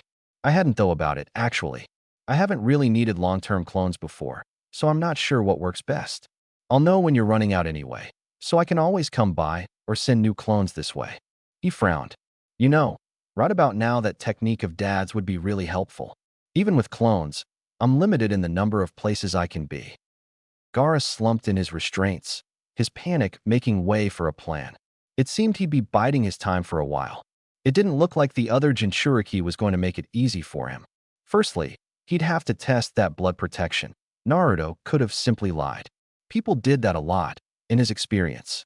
Then, there was the window. It was small and high up, but it definitely showed sunlight. Perhaps that was a good way out? He grinned viciously as he glared at his captor. This would all be over soon. The last Naruto clone in Konoha found himself regularly looking out over the village, worrying about his creator's whereabouts. His chakra was running low, like all the others. Even with the huge amounts used to create them, the whole construct could only last so long, and pouring in more wouldn't help. Senjutsu was a good way to remain stable for a longer period, but it was certainly not enough to keep him going indefinitely, not unless he gathered the energy constantly. He'd visited Sasuke again. He'd still not gotten any details of what happened, and he was getting mildly annoyed by it. It was true that their team was new, at least this time around, and that the two of them had rather hated each other in the academy. That shouldn't matter. If someone was going around attacking his teammates, he'd have to do something about it. Of course, the real problem here wasn't that someone attacked Sasuke. Perhaps he'd even have been mildly amused by the great Uchiha being kicked down a notch in his previous life. This time, though, time had shifted. He knew for certain that whatever happened had been his own doing. No, he didn't feel guilty about it. He'd had no way of predicting it, after all, and he'd done what he felt was right. He did feel that he needed to step it up, though. He needed to get better, quicker. If his changes were already affecting things enough that something of this magnitude had altered, then it had snowballed a lot quicker than he'd anticipated. It could be an isolated even, of course, but that was hardly an assumption he could safely make. The other option was too terrible to contemplate. There were many people who would have wished Sasuke harm or required something from him. Most of them hadn't yet shown up near Konoha in his original timeline. Orochimaru was the closest. He was quite sure he hadn't sent any of them closer to Konoha with his activities so far, which left the possibility of another traveler, someone who'd followed him through. There were precious few people who could or would have that also wished Sasuke harm. None of them were good news. Yo! The clone blinked, glancing up. Kakashi-sensei. Kakashi smiled as he dropped down and stepped into Naruto's apartment. He looked around for a moment, perhaps amazed by how clean the place was, after one of the clones had gotten obsessed with making sure the place was tidy. Any reason you're here? Kakashi turned and shrugged. Well, that depends, really. Where's the real Naruto? The clone froze. What do you mean, Kakashi-sensei? I'm not real. He glanced down and frowned. What are you talking about? Come now. Even the real one's a better actor. I'll have you know I'm exactly as good an actor as, he paused. Crap. When did you find out? I admit it took a while. Ultimately, it was your erratic behavior that tipped me off. He smirked. The clones were destabilizing, weren't they? That's why all the pranks started again so suddenly. So, Naruto clone, if you and your brethren have been the ones showing up at missions and training, where's the real one? He shook his head. I suppose from now on, I'll have to remember to give him a good hit over the head when he arrives. I'll have to dock it from his pay, too. Shirking one's duties as a shinobi can be considered a crime. Not for Genin. The clone argued, and Kakashi raised an eyebrow. Reading the regulations now? You have been busy, haven't you? So what's the real one doing? Making the seals that you clones have been bringing along. Just invading foreign countries and kidnapping people, I'm sure. The clone answered jovially. How would I know? I'm a clone. I was just put here to play decoy. It worked pretty well until now. He grumbled as he turned around. Would you mind not popping me until he gets back? I was in the middle of a pretty good book. Kakashi shrugged. So, where exactly is Naruto now? Come out. I've heard you. Jiraiya growled, stopping in the middle of the road. A lithe figure detached from the leaves, landing in front of the Sannin gracefully. On his face, he wore a very recognizable mask. A hunter Nin from Suna? Jiraiya raised an eyebrow. You're quite a distance from home. I was searching for you, Jiraiya-sama. The man answered breathily, bowing slightly. I was sent to find you. You were sent after me? Last I checked, Suna and Konoha have an alliance. I think sending Hunter Nin after me goes rather against that. I was chosen to deliver an important message because official channels are compromised, the masked man answered. I have come merely to deliver it and return your response. He held out a small brown scroll with a clearly visible seal on the front. From Kazekage-sama. Jiraiya frowned in consternation as he picked up the scroll and looked over the seal with a careful eye. Blood seal, eh? Wonder how he tuned it to me specifically. He glanced at the messenger, and the man spun around obligingly. It was quite the show of respect. Turning your back on a potential enemy could be lethal, after all. Swiping a drop of blood across the seal, the scroll rolled open. As he read, Jiraiya couldn't prevent a colorful curse from slipping out. Naruto smiled behind the mask. Chapter 8. Lying for a Cause. Naruto rubbed his face tiredly, trying to keep alert. He'd gone without sleep for several days now, and it was starting to take a toll. After dragging Gaara, light as he was, all the way from Suna to the Fourth's hideout, he had still needed to travel for over an hour before the great Hokage monument finally came into view. He hoped that his clones could hold the fort for a bit with Gaara, since he didn't have any easy way of getting back there, especially if a C-rank mission was coming up, as had been the case with the mission to Wave in his original time. He adjusted the scrolls on his back, most of which he'd taken from the very base he'd just left. The library there hadn't contained much, but it was probably best to remove the volatile stuff from Gaara's reach, and perhaps he could do something with it. On the inside of this jacket, he'd put one of his father's Hiraition kunai.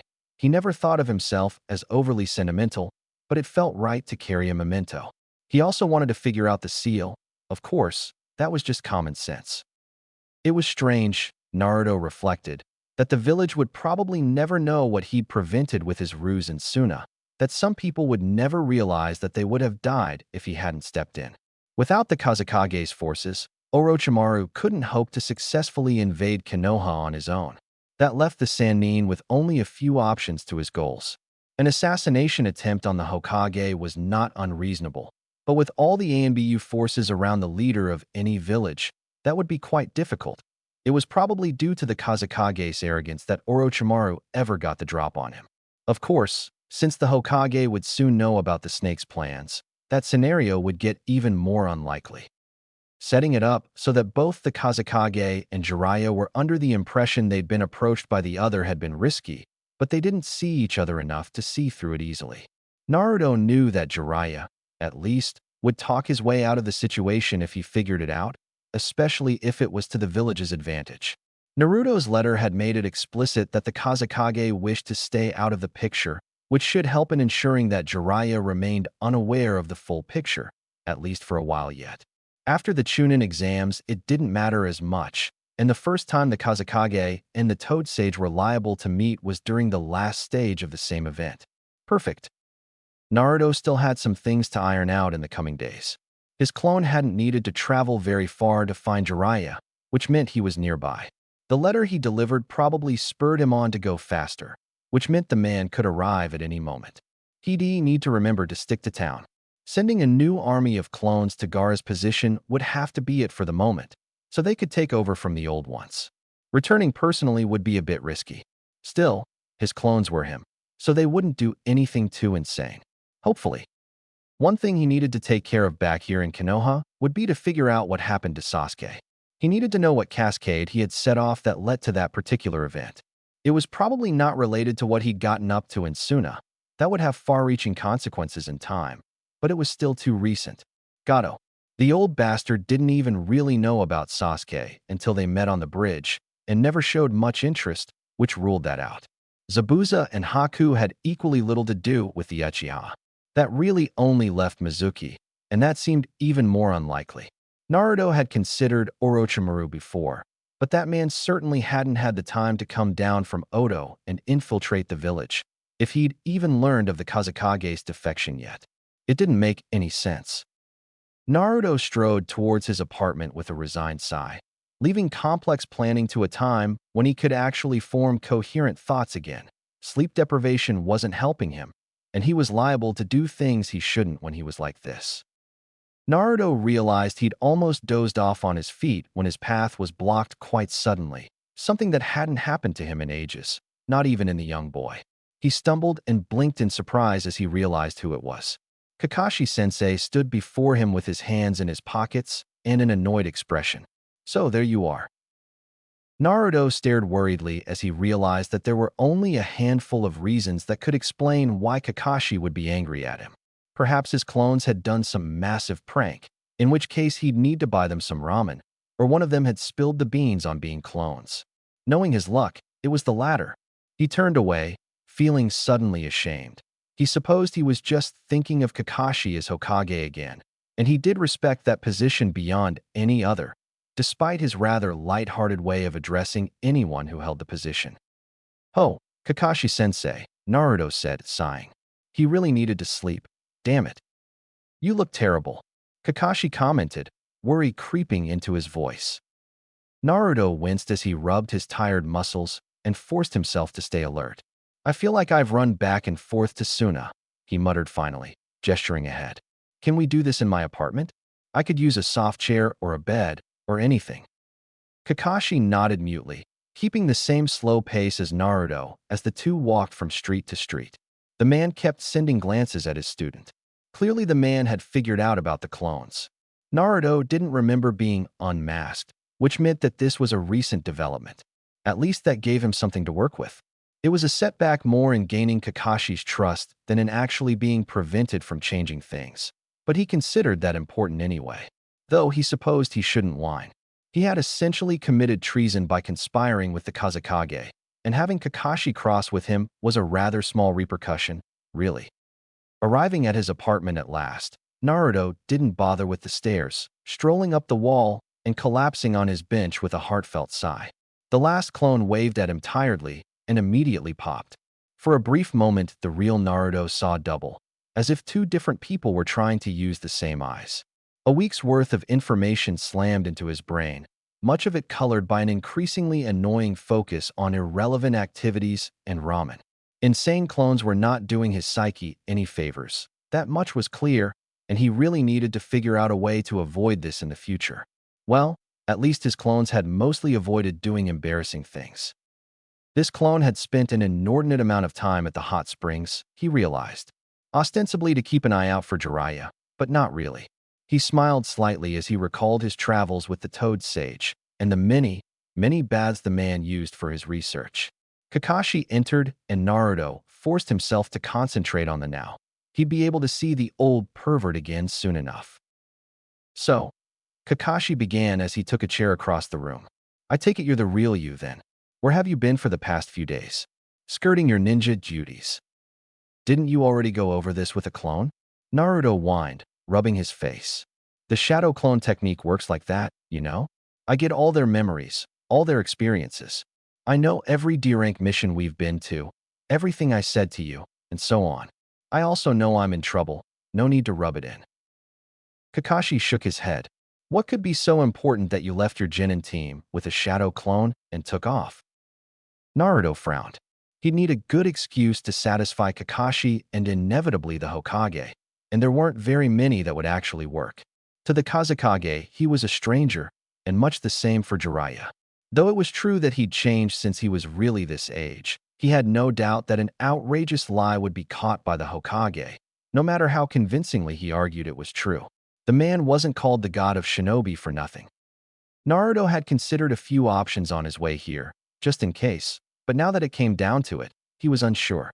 Claiming he went out to train would just make Kakashi suspicious, considering he was supposed to be the one doing the teaching, and they hadn't really done much in the way of training. Sealing could work, but his clones hadn't gotten much further than a day or two of work, which wouldn't cut it. There was, however, another option, one that would probably cause a lot of trouble, but would definitely divert attention away from the specifics. He'd probably never have considered using that as an excuse, but why the hell not? He'd never avoided trouble before. Kakashi-sensei, you know the secret regarding me, right? Beyond just my father. Kakashi gazed with wide eyes at him, and then looked away, pained. You know about that too, then? You're honestly surprised about that? Naruto wondered. I knew about Dad. I work with seals constantly, and you think I couldn't put two and two together? Of course I know about it. He rubbed a hand over his stomach and grimaced. The QB, the creature locked within me. Yes, I know about it, and I have for some time. I didn't want to deal with this whole issue in the village for obvious reasons, and it wasn't like anyone could help. Kakashi froze. You went out because of the… What did you do? I spoke with it, Naruto answered simply, and waited for the reprimand. He hadn't really spoken to Kurama, the nine-tailed fox. Not because he didn't want to, but because the fox was presently still the vicious bastard he'd originally known him as before the Fourth Shinobi World War. Yes, he could restate what he'd already promised to this new QB, but he didn't know if that would change much. It was doubtful he'd be taken seriously, and Madara wasn't around to convince him to lend power. Last time around, he'd beaten up Kurama with the help of his mother to get its chakra, and it wasn't until later that he and the fox had come to some agreement. Naruto didn't have the power now to repeat that particular trick, not by a long way. He'd need the Toad contract back, at least, so he could once more use Senjutsu effectively, and he'd need to get his nastier Rasengan varieties back. The QB was just a beast, as far as anyone knew, too. He could use that particular belief. He turned to Kakashi with a frown. He needed to get this across right. Kakashi-sensei, I know what I'm doing. I'm the only one that it wouldn't hurt, since I am the one that keeps it alive. The seal that the fourth made is not just a prison, you know. It's a tool. It's designed to allow the host to use the special chakra that the Biju has, for whatever purpose they see fit. I can't do anything like that near the village, of course. The villagers would kill me if they found out it's even possible, and the shinobi. How long have you been doing this? Using the creature's chakra? Kakashi asked sharply. Do you know how dangerous something like that is? Naruto frowned, trying to look sad, though he was annoyed more than anything. Nobody even noticed, sensei. The only reason you did so now was because someone actually paid attention to where I was, so I had to send in clones. He sighed tiredly. Whenever I do that kind of thing, I surround myself with seals that will send me unconscious if I trip them.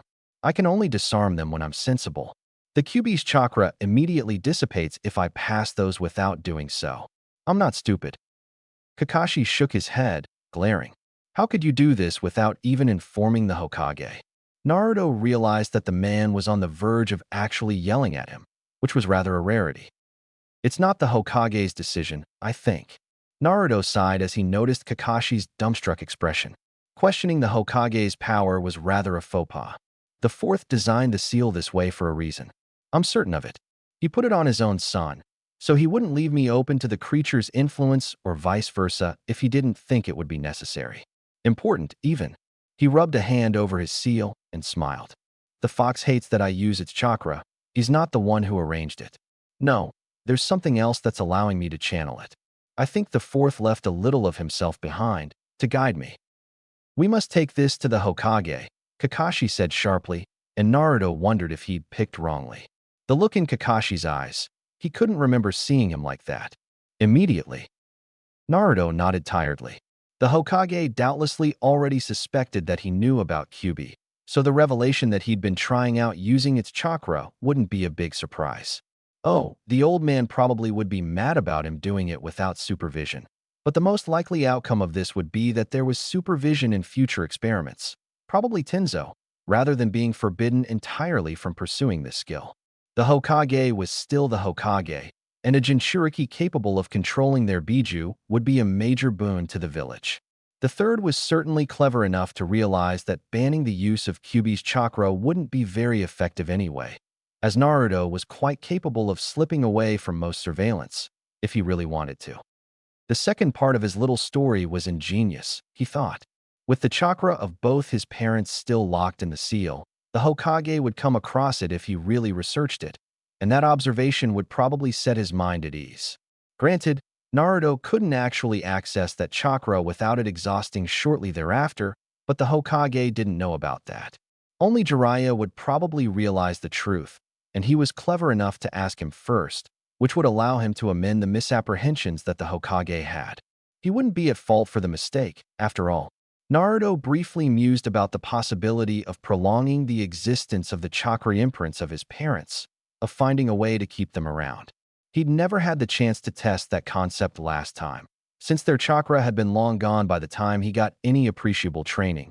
But if anything was going to allow that, it'd be Fuinjutsu. Naruto mused about how much nonsense he'd be spewing to excuse his recent behavior.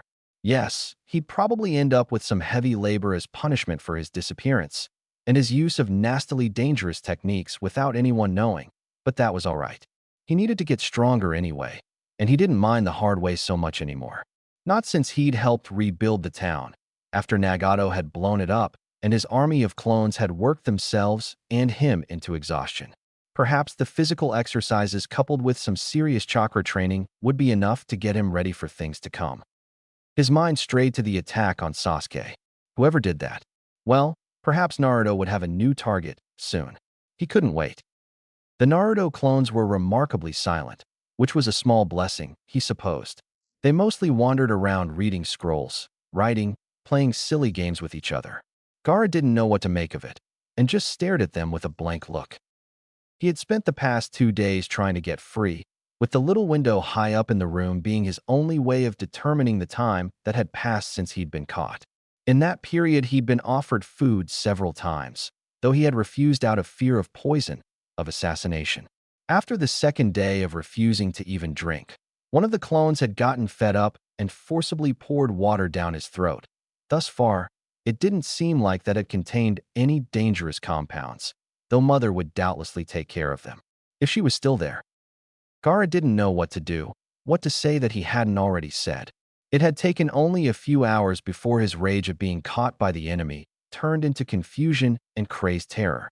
Not only was Mother silent, but the enemy's clones didn't show any signs of going away or letting up on watching him, and he'd been tied up quite effectively. Without his control of the sand, Gaara realized he didn't have any appreciable ninja skills he could use.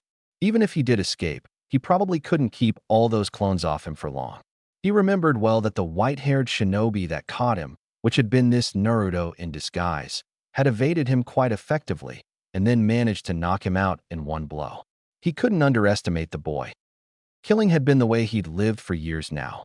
Either you died or you made people dead, and there was no middle ground. Something like this, capturing someone alive and keeping them tied up for no discernible purpose, wasn't something he had even considered a possibility. Kidnapped by another Jinchuriki, a foreign ninja, and he didn't know why. Gaara had never really thought of himself as being a Jinchuriki. He'd heard the term, knew that it applied to him, but any talk of others that might exist was quickly glossed over or ignored. Until this Naruto, he'd never met another. Now, he finally had an idea about why that was the case. Jinchuriki were dangerous, as far above shinobi as shinobi were above villagers. Many people had tried to end his existence in the desert. Jinin, Chunin, Jonin, they all died. It had taken another of his own kind to actually knock him unconscious, though. You look tired. One of the clones commented as he stepped closer. You can sleep, you know.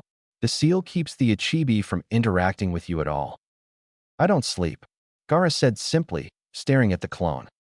The clone shrugged. Well, you're used to being awake, I suppose. Don't you want to rest a little, though? The boss will probably be gone for a few days anyway, so it's not like you'll have an awful lot to do. Unless you want to play Go with one of us, I guess.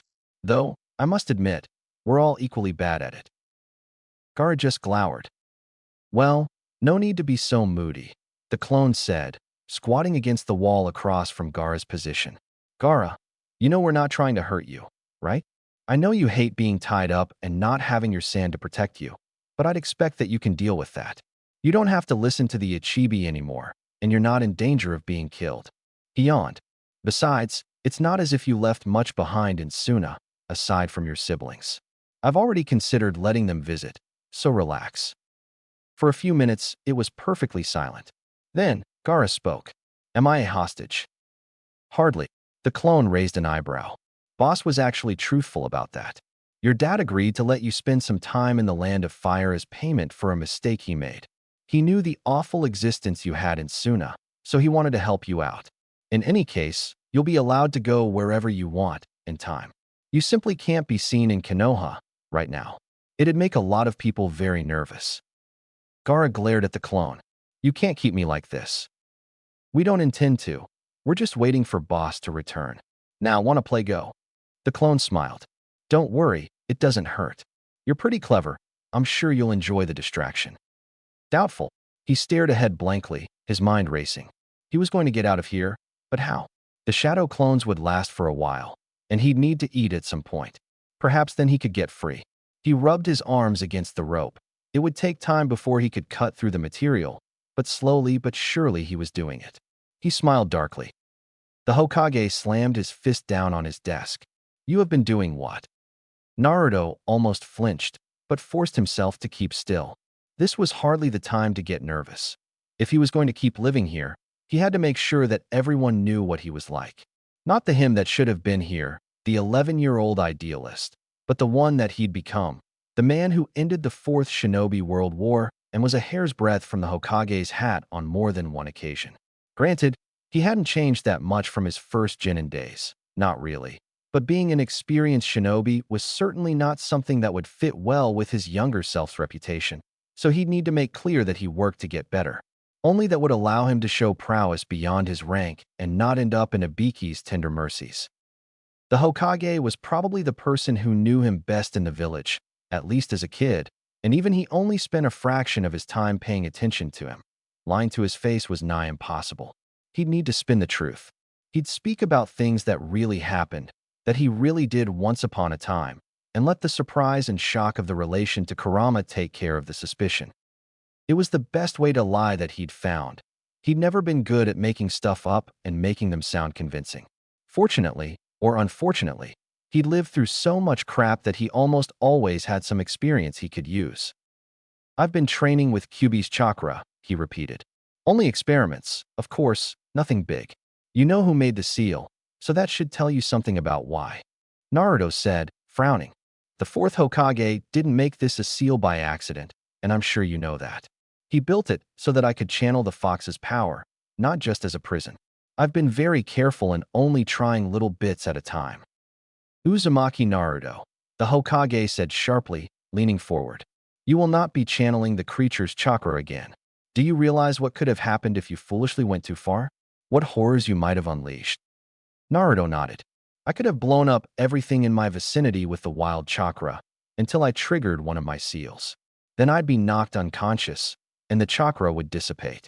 Mbu would be at the site long before I regained consciousness, and Konoha would have a new clearing. He sighed at the dangerous glint in the old man's eyes. Hokage-sama, he continued, mindful to use the title. I'm a Jinchuriki, and you must have read the scrolls, just as I have. I'm a living weapon, whether I train to use the Kyuubi's chakra or not. If I do nothing but wait, sooner or later things will go wrong. Horribly wrong. and I'll tap into it subconsciously. The chakra is powerful, seductive. I would kill everyone in the madness that followed. Using that power could break the seal, the Hokage responded. Break the QB's seal and release it back into the world. I cannot risk such a thing happening again, not as long as I am Hokage. Once was more than enough for any village to bear. Naruto sighed tiredly. The seal will hold at least until I reach several tails of power, he said. At least 6, I believe, if it is not reinforced. I can currently control only 1, and that is how far I've gone. Naruto made sure to avoid mentioning that he could in principle go up to 5 right now. He'd never tried, but he knew from his last life that with enough mental fortitude, it should be possible. Jiraiya hadn't tinkered with the seal yet, which prevented him from going beyond that entirely, but it was rare enough that anything could beat that kind of power. Unfortunately, telling that to the Hokage would reveal that he knew exactly how his seal worked, which was problematic, since Jiraiya had the key. You were disturbingly casual about multiple tails worth of a demon's energy, Naruto. It's my power now, old man, Naruto pointed out. I can summon it at will, as a lethal secret weapon. Few things could withstand the chakra, let alone the physical augmentations. The seal was made to be used, and I know there are others like me out there. There are other Jinchuriki with their own seals and Biju, treated like living weapons. Some of them have worse lives than I do, and I have gone through quite a bit. He shook his head. I can sense them, you know. He couldn't, not without Kurama's help, but who would dispute his claim? He was fully aware of where each other host was at this point in time, which effectively meant the same thing anyway. If he was not mistaken, his letter should have reached one of them by now. He wondered if Killer Bee would respond personally. He hoped so. The Hokage seemed shell-shocked by his statement. You can sense them? I have the QB locked within me, Naruto said dryly. When I use its chakra, the chakra of the others call out to it. As my demon is the strongest of them all, I know where the others are, and I know who are carrying them. Most of them know quite a bit more about channeling their inner beast than I do. He shook his head. I appreciate that you want to protect me, but you should really think ahead. I've been training myself, readying myself. I've already shown Kakashi more than I'm strictly comfortable with, and I'd rather keep the nasty stuff away from the other genin, but you know that I'll need it. One of these days, one of the others is going to come here, or someone will come hunting. You'll want something to counter them with. A weapon of your own. Naruto. The third looked at him with a pain-filled gaze, the anger and panic making way for a deep-seated regret that sent shivers down Naruto's back. He knew the third had cared. It had been many years, and the old man had become something of a warm childhood memory. Seeing him like this, even causing this, it felt terrible. Still, he'd had a childhood like the third wanted, and a great few years on the road with Jiraiya, and a lengthy and exciting shinobi career without relying on his status as Kurama's host for most of it. This time around, he didn't need to repeat all that. He could cut right to the chase and make the world better. He was a chosen one after all. It's my choice to make. I am serious about wanting to become Hokage, you know. He smirked widely. The way I see it, this gives me an extra boost. The third sighed. I sought to avoid giving you such a life. You don't know what you're suggesting. This way is filled with only pain. I wish to give you a life as a shinobi. You'd be considered a tool by some, perhaps, but one with freedom. I don't want to send you down the dark path that lies in being the channeled of that awful power. Jinchuriki are considered cursed beings for a reason. I believe this one will surprise you, Naruto said. I am better than people assume, both in my ninja skills and otherwise. Yet, I'm just a genin, and beneath most people's notice. You know that having someone like me around can be of great use to the village, especially if I keep getting better. He glanced at the door uncertainly, but he sensed nobody nearby. Well, now he was here, and he had the Hokage actually listening to him, for once. There was one thing he'd need to make sure happened before the Chunin exams, taking out Orochimaru's spies, including Kabuto, and make sure Sasuke was protected if someone he didn't foresee was after his teammate. He'd need to do a bit of fibbing, but he knew that the Hokage took his word seriously. He had a reputation as a rabble-rouser and a thief, but not yet as a liar. He glanced at the door uncertainly, but he sensed nobody nearby. There is one thing that I have to report, and now is as good a time as any. Something I found out shortly before I came back here. There is an assassin after Sasuke. The Hokage inhaled sharply, though Naruto wasn't fooled. The old man would hardly be surprised by someone gunning for the last Uchiha. Do you know who? Not by name, but I came across a ninja yesterday, Naruto responded. He wore a mask with a musical symbol on it. He stopped near the location out in the woods that I used to train. I followed him with shadow clones, curious, and listened in on him. You know I'm pretty sneaky. I'm pretty sure he didn't notice me at all. He smiled thinly. He and another man with light gray hair and glasses talked about someone I'd heard about before, so I was curious. They spoke about Sasuke's eyes and bringing them to Orochimaru of the Sannin. Seriously, his eyes. Disgusting. The third's gaze darkened. I see. What else did you hear, Naruto? This is very important. Please be as accurate as you can.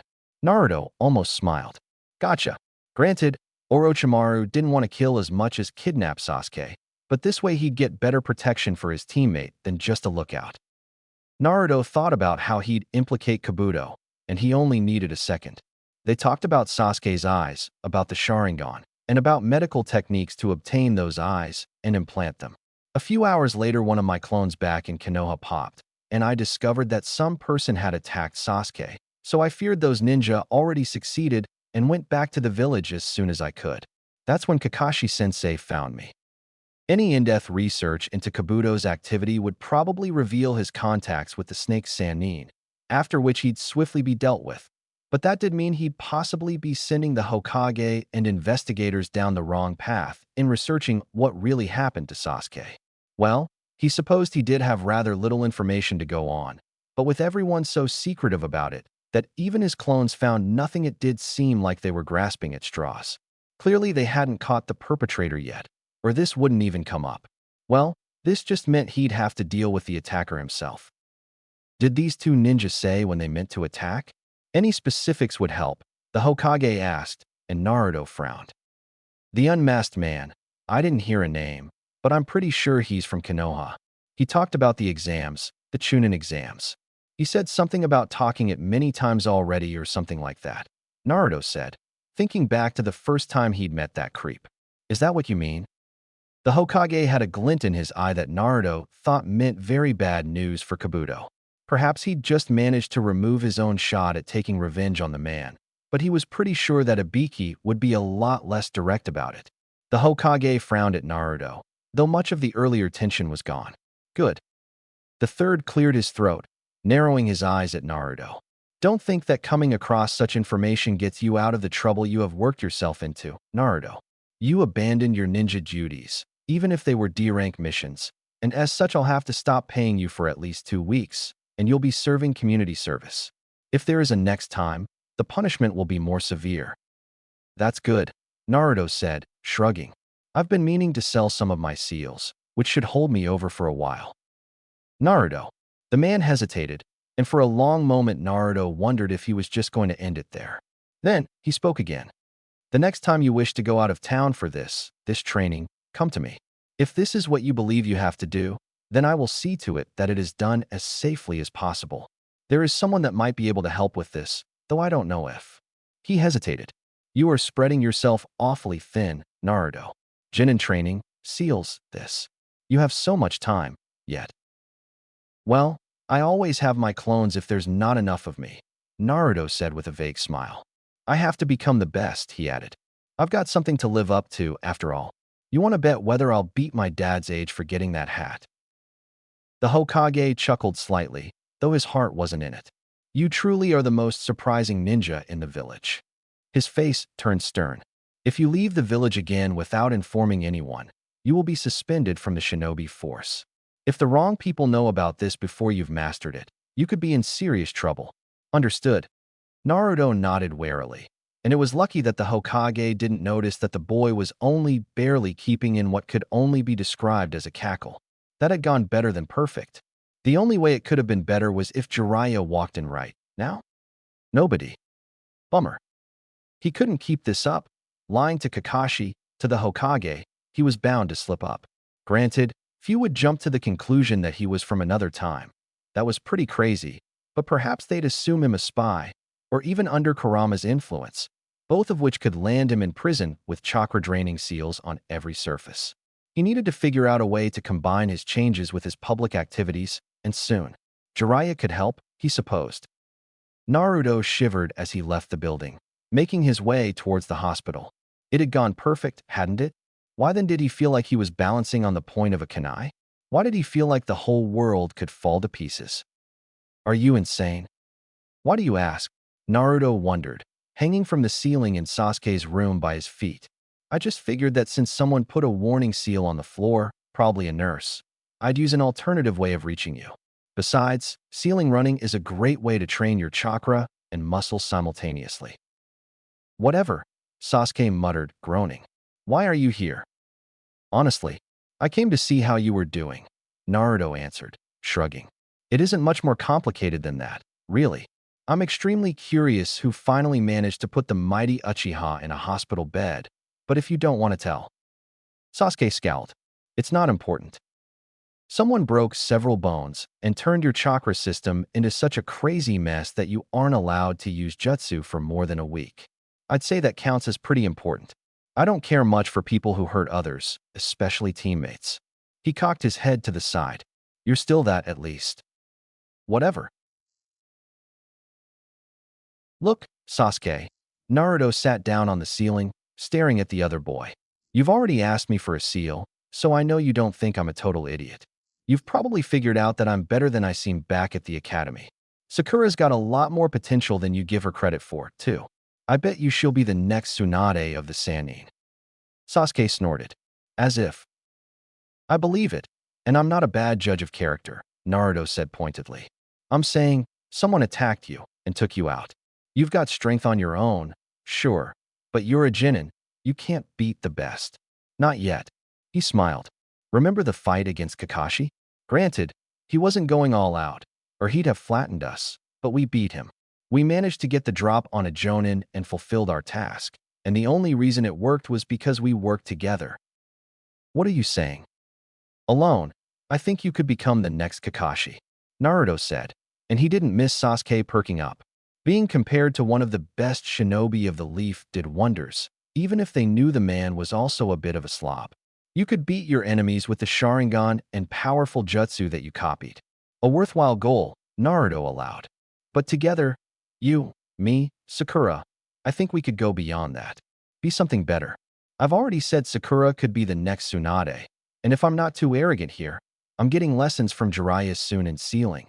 I'd like to be the next Toad Sage. There are 3, however, in any team. Sasuke shook his head, vaguely amused. The traitor. Details. Orochimaru might be a traitorous ass, but you can't deny he's a damn powerful shinobi. I wouldn't be surprised if he could take out the Hokage, if he really tried. He shook his head sadly. Think about that, would you?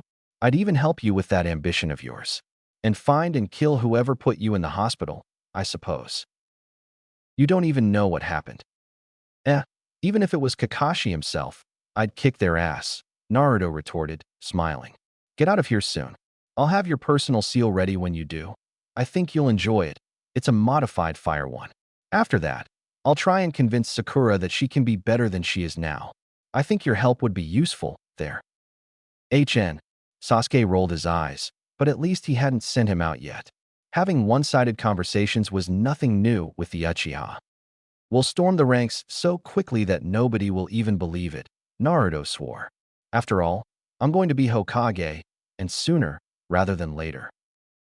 Now you're just getting pretentious. Just watch me, bastard. He smiled, waving as he left. The sensation that things were going to go very, very wrong hadn't left throughout the conversation. Naruto shivered as he stepped back out into the open air. There was something wrong, something in the air. He could sense it. Or, perhaps not him, precisely. Naruto glanced down at his stomach in consternation. He'd sensed negative emotions before, when he was using Kurama's power in his Nine-Tails chakra mode. That wasn't anything new. What's new was feeling it without even using its chakra. A very worrying thought occurred to Naruto. Something had upset the Nine-Tails, had infuriated it, so much that even the host picked up on it. He'd need to talk to his tenant, and soon. After all, what the hell would scare Kurama?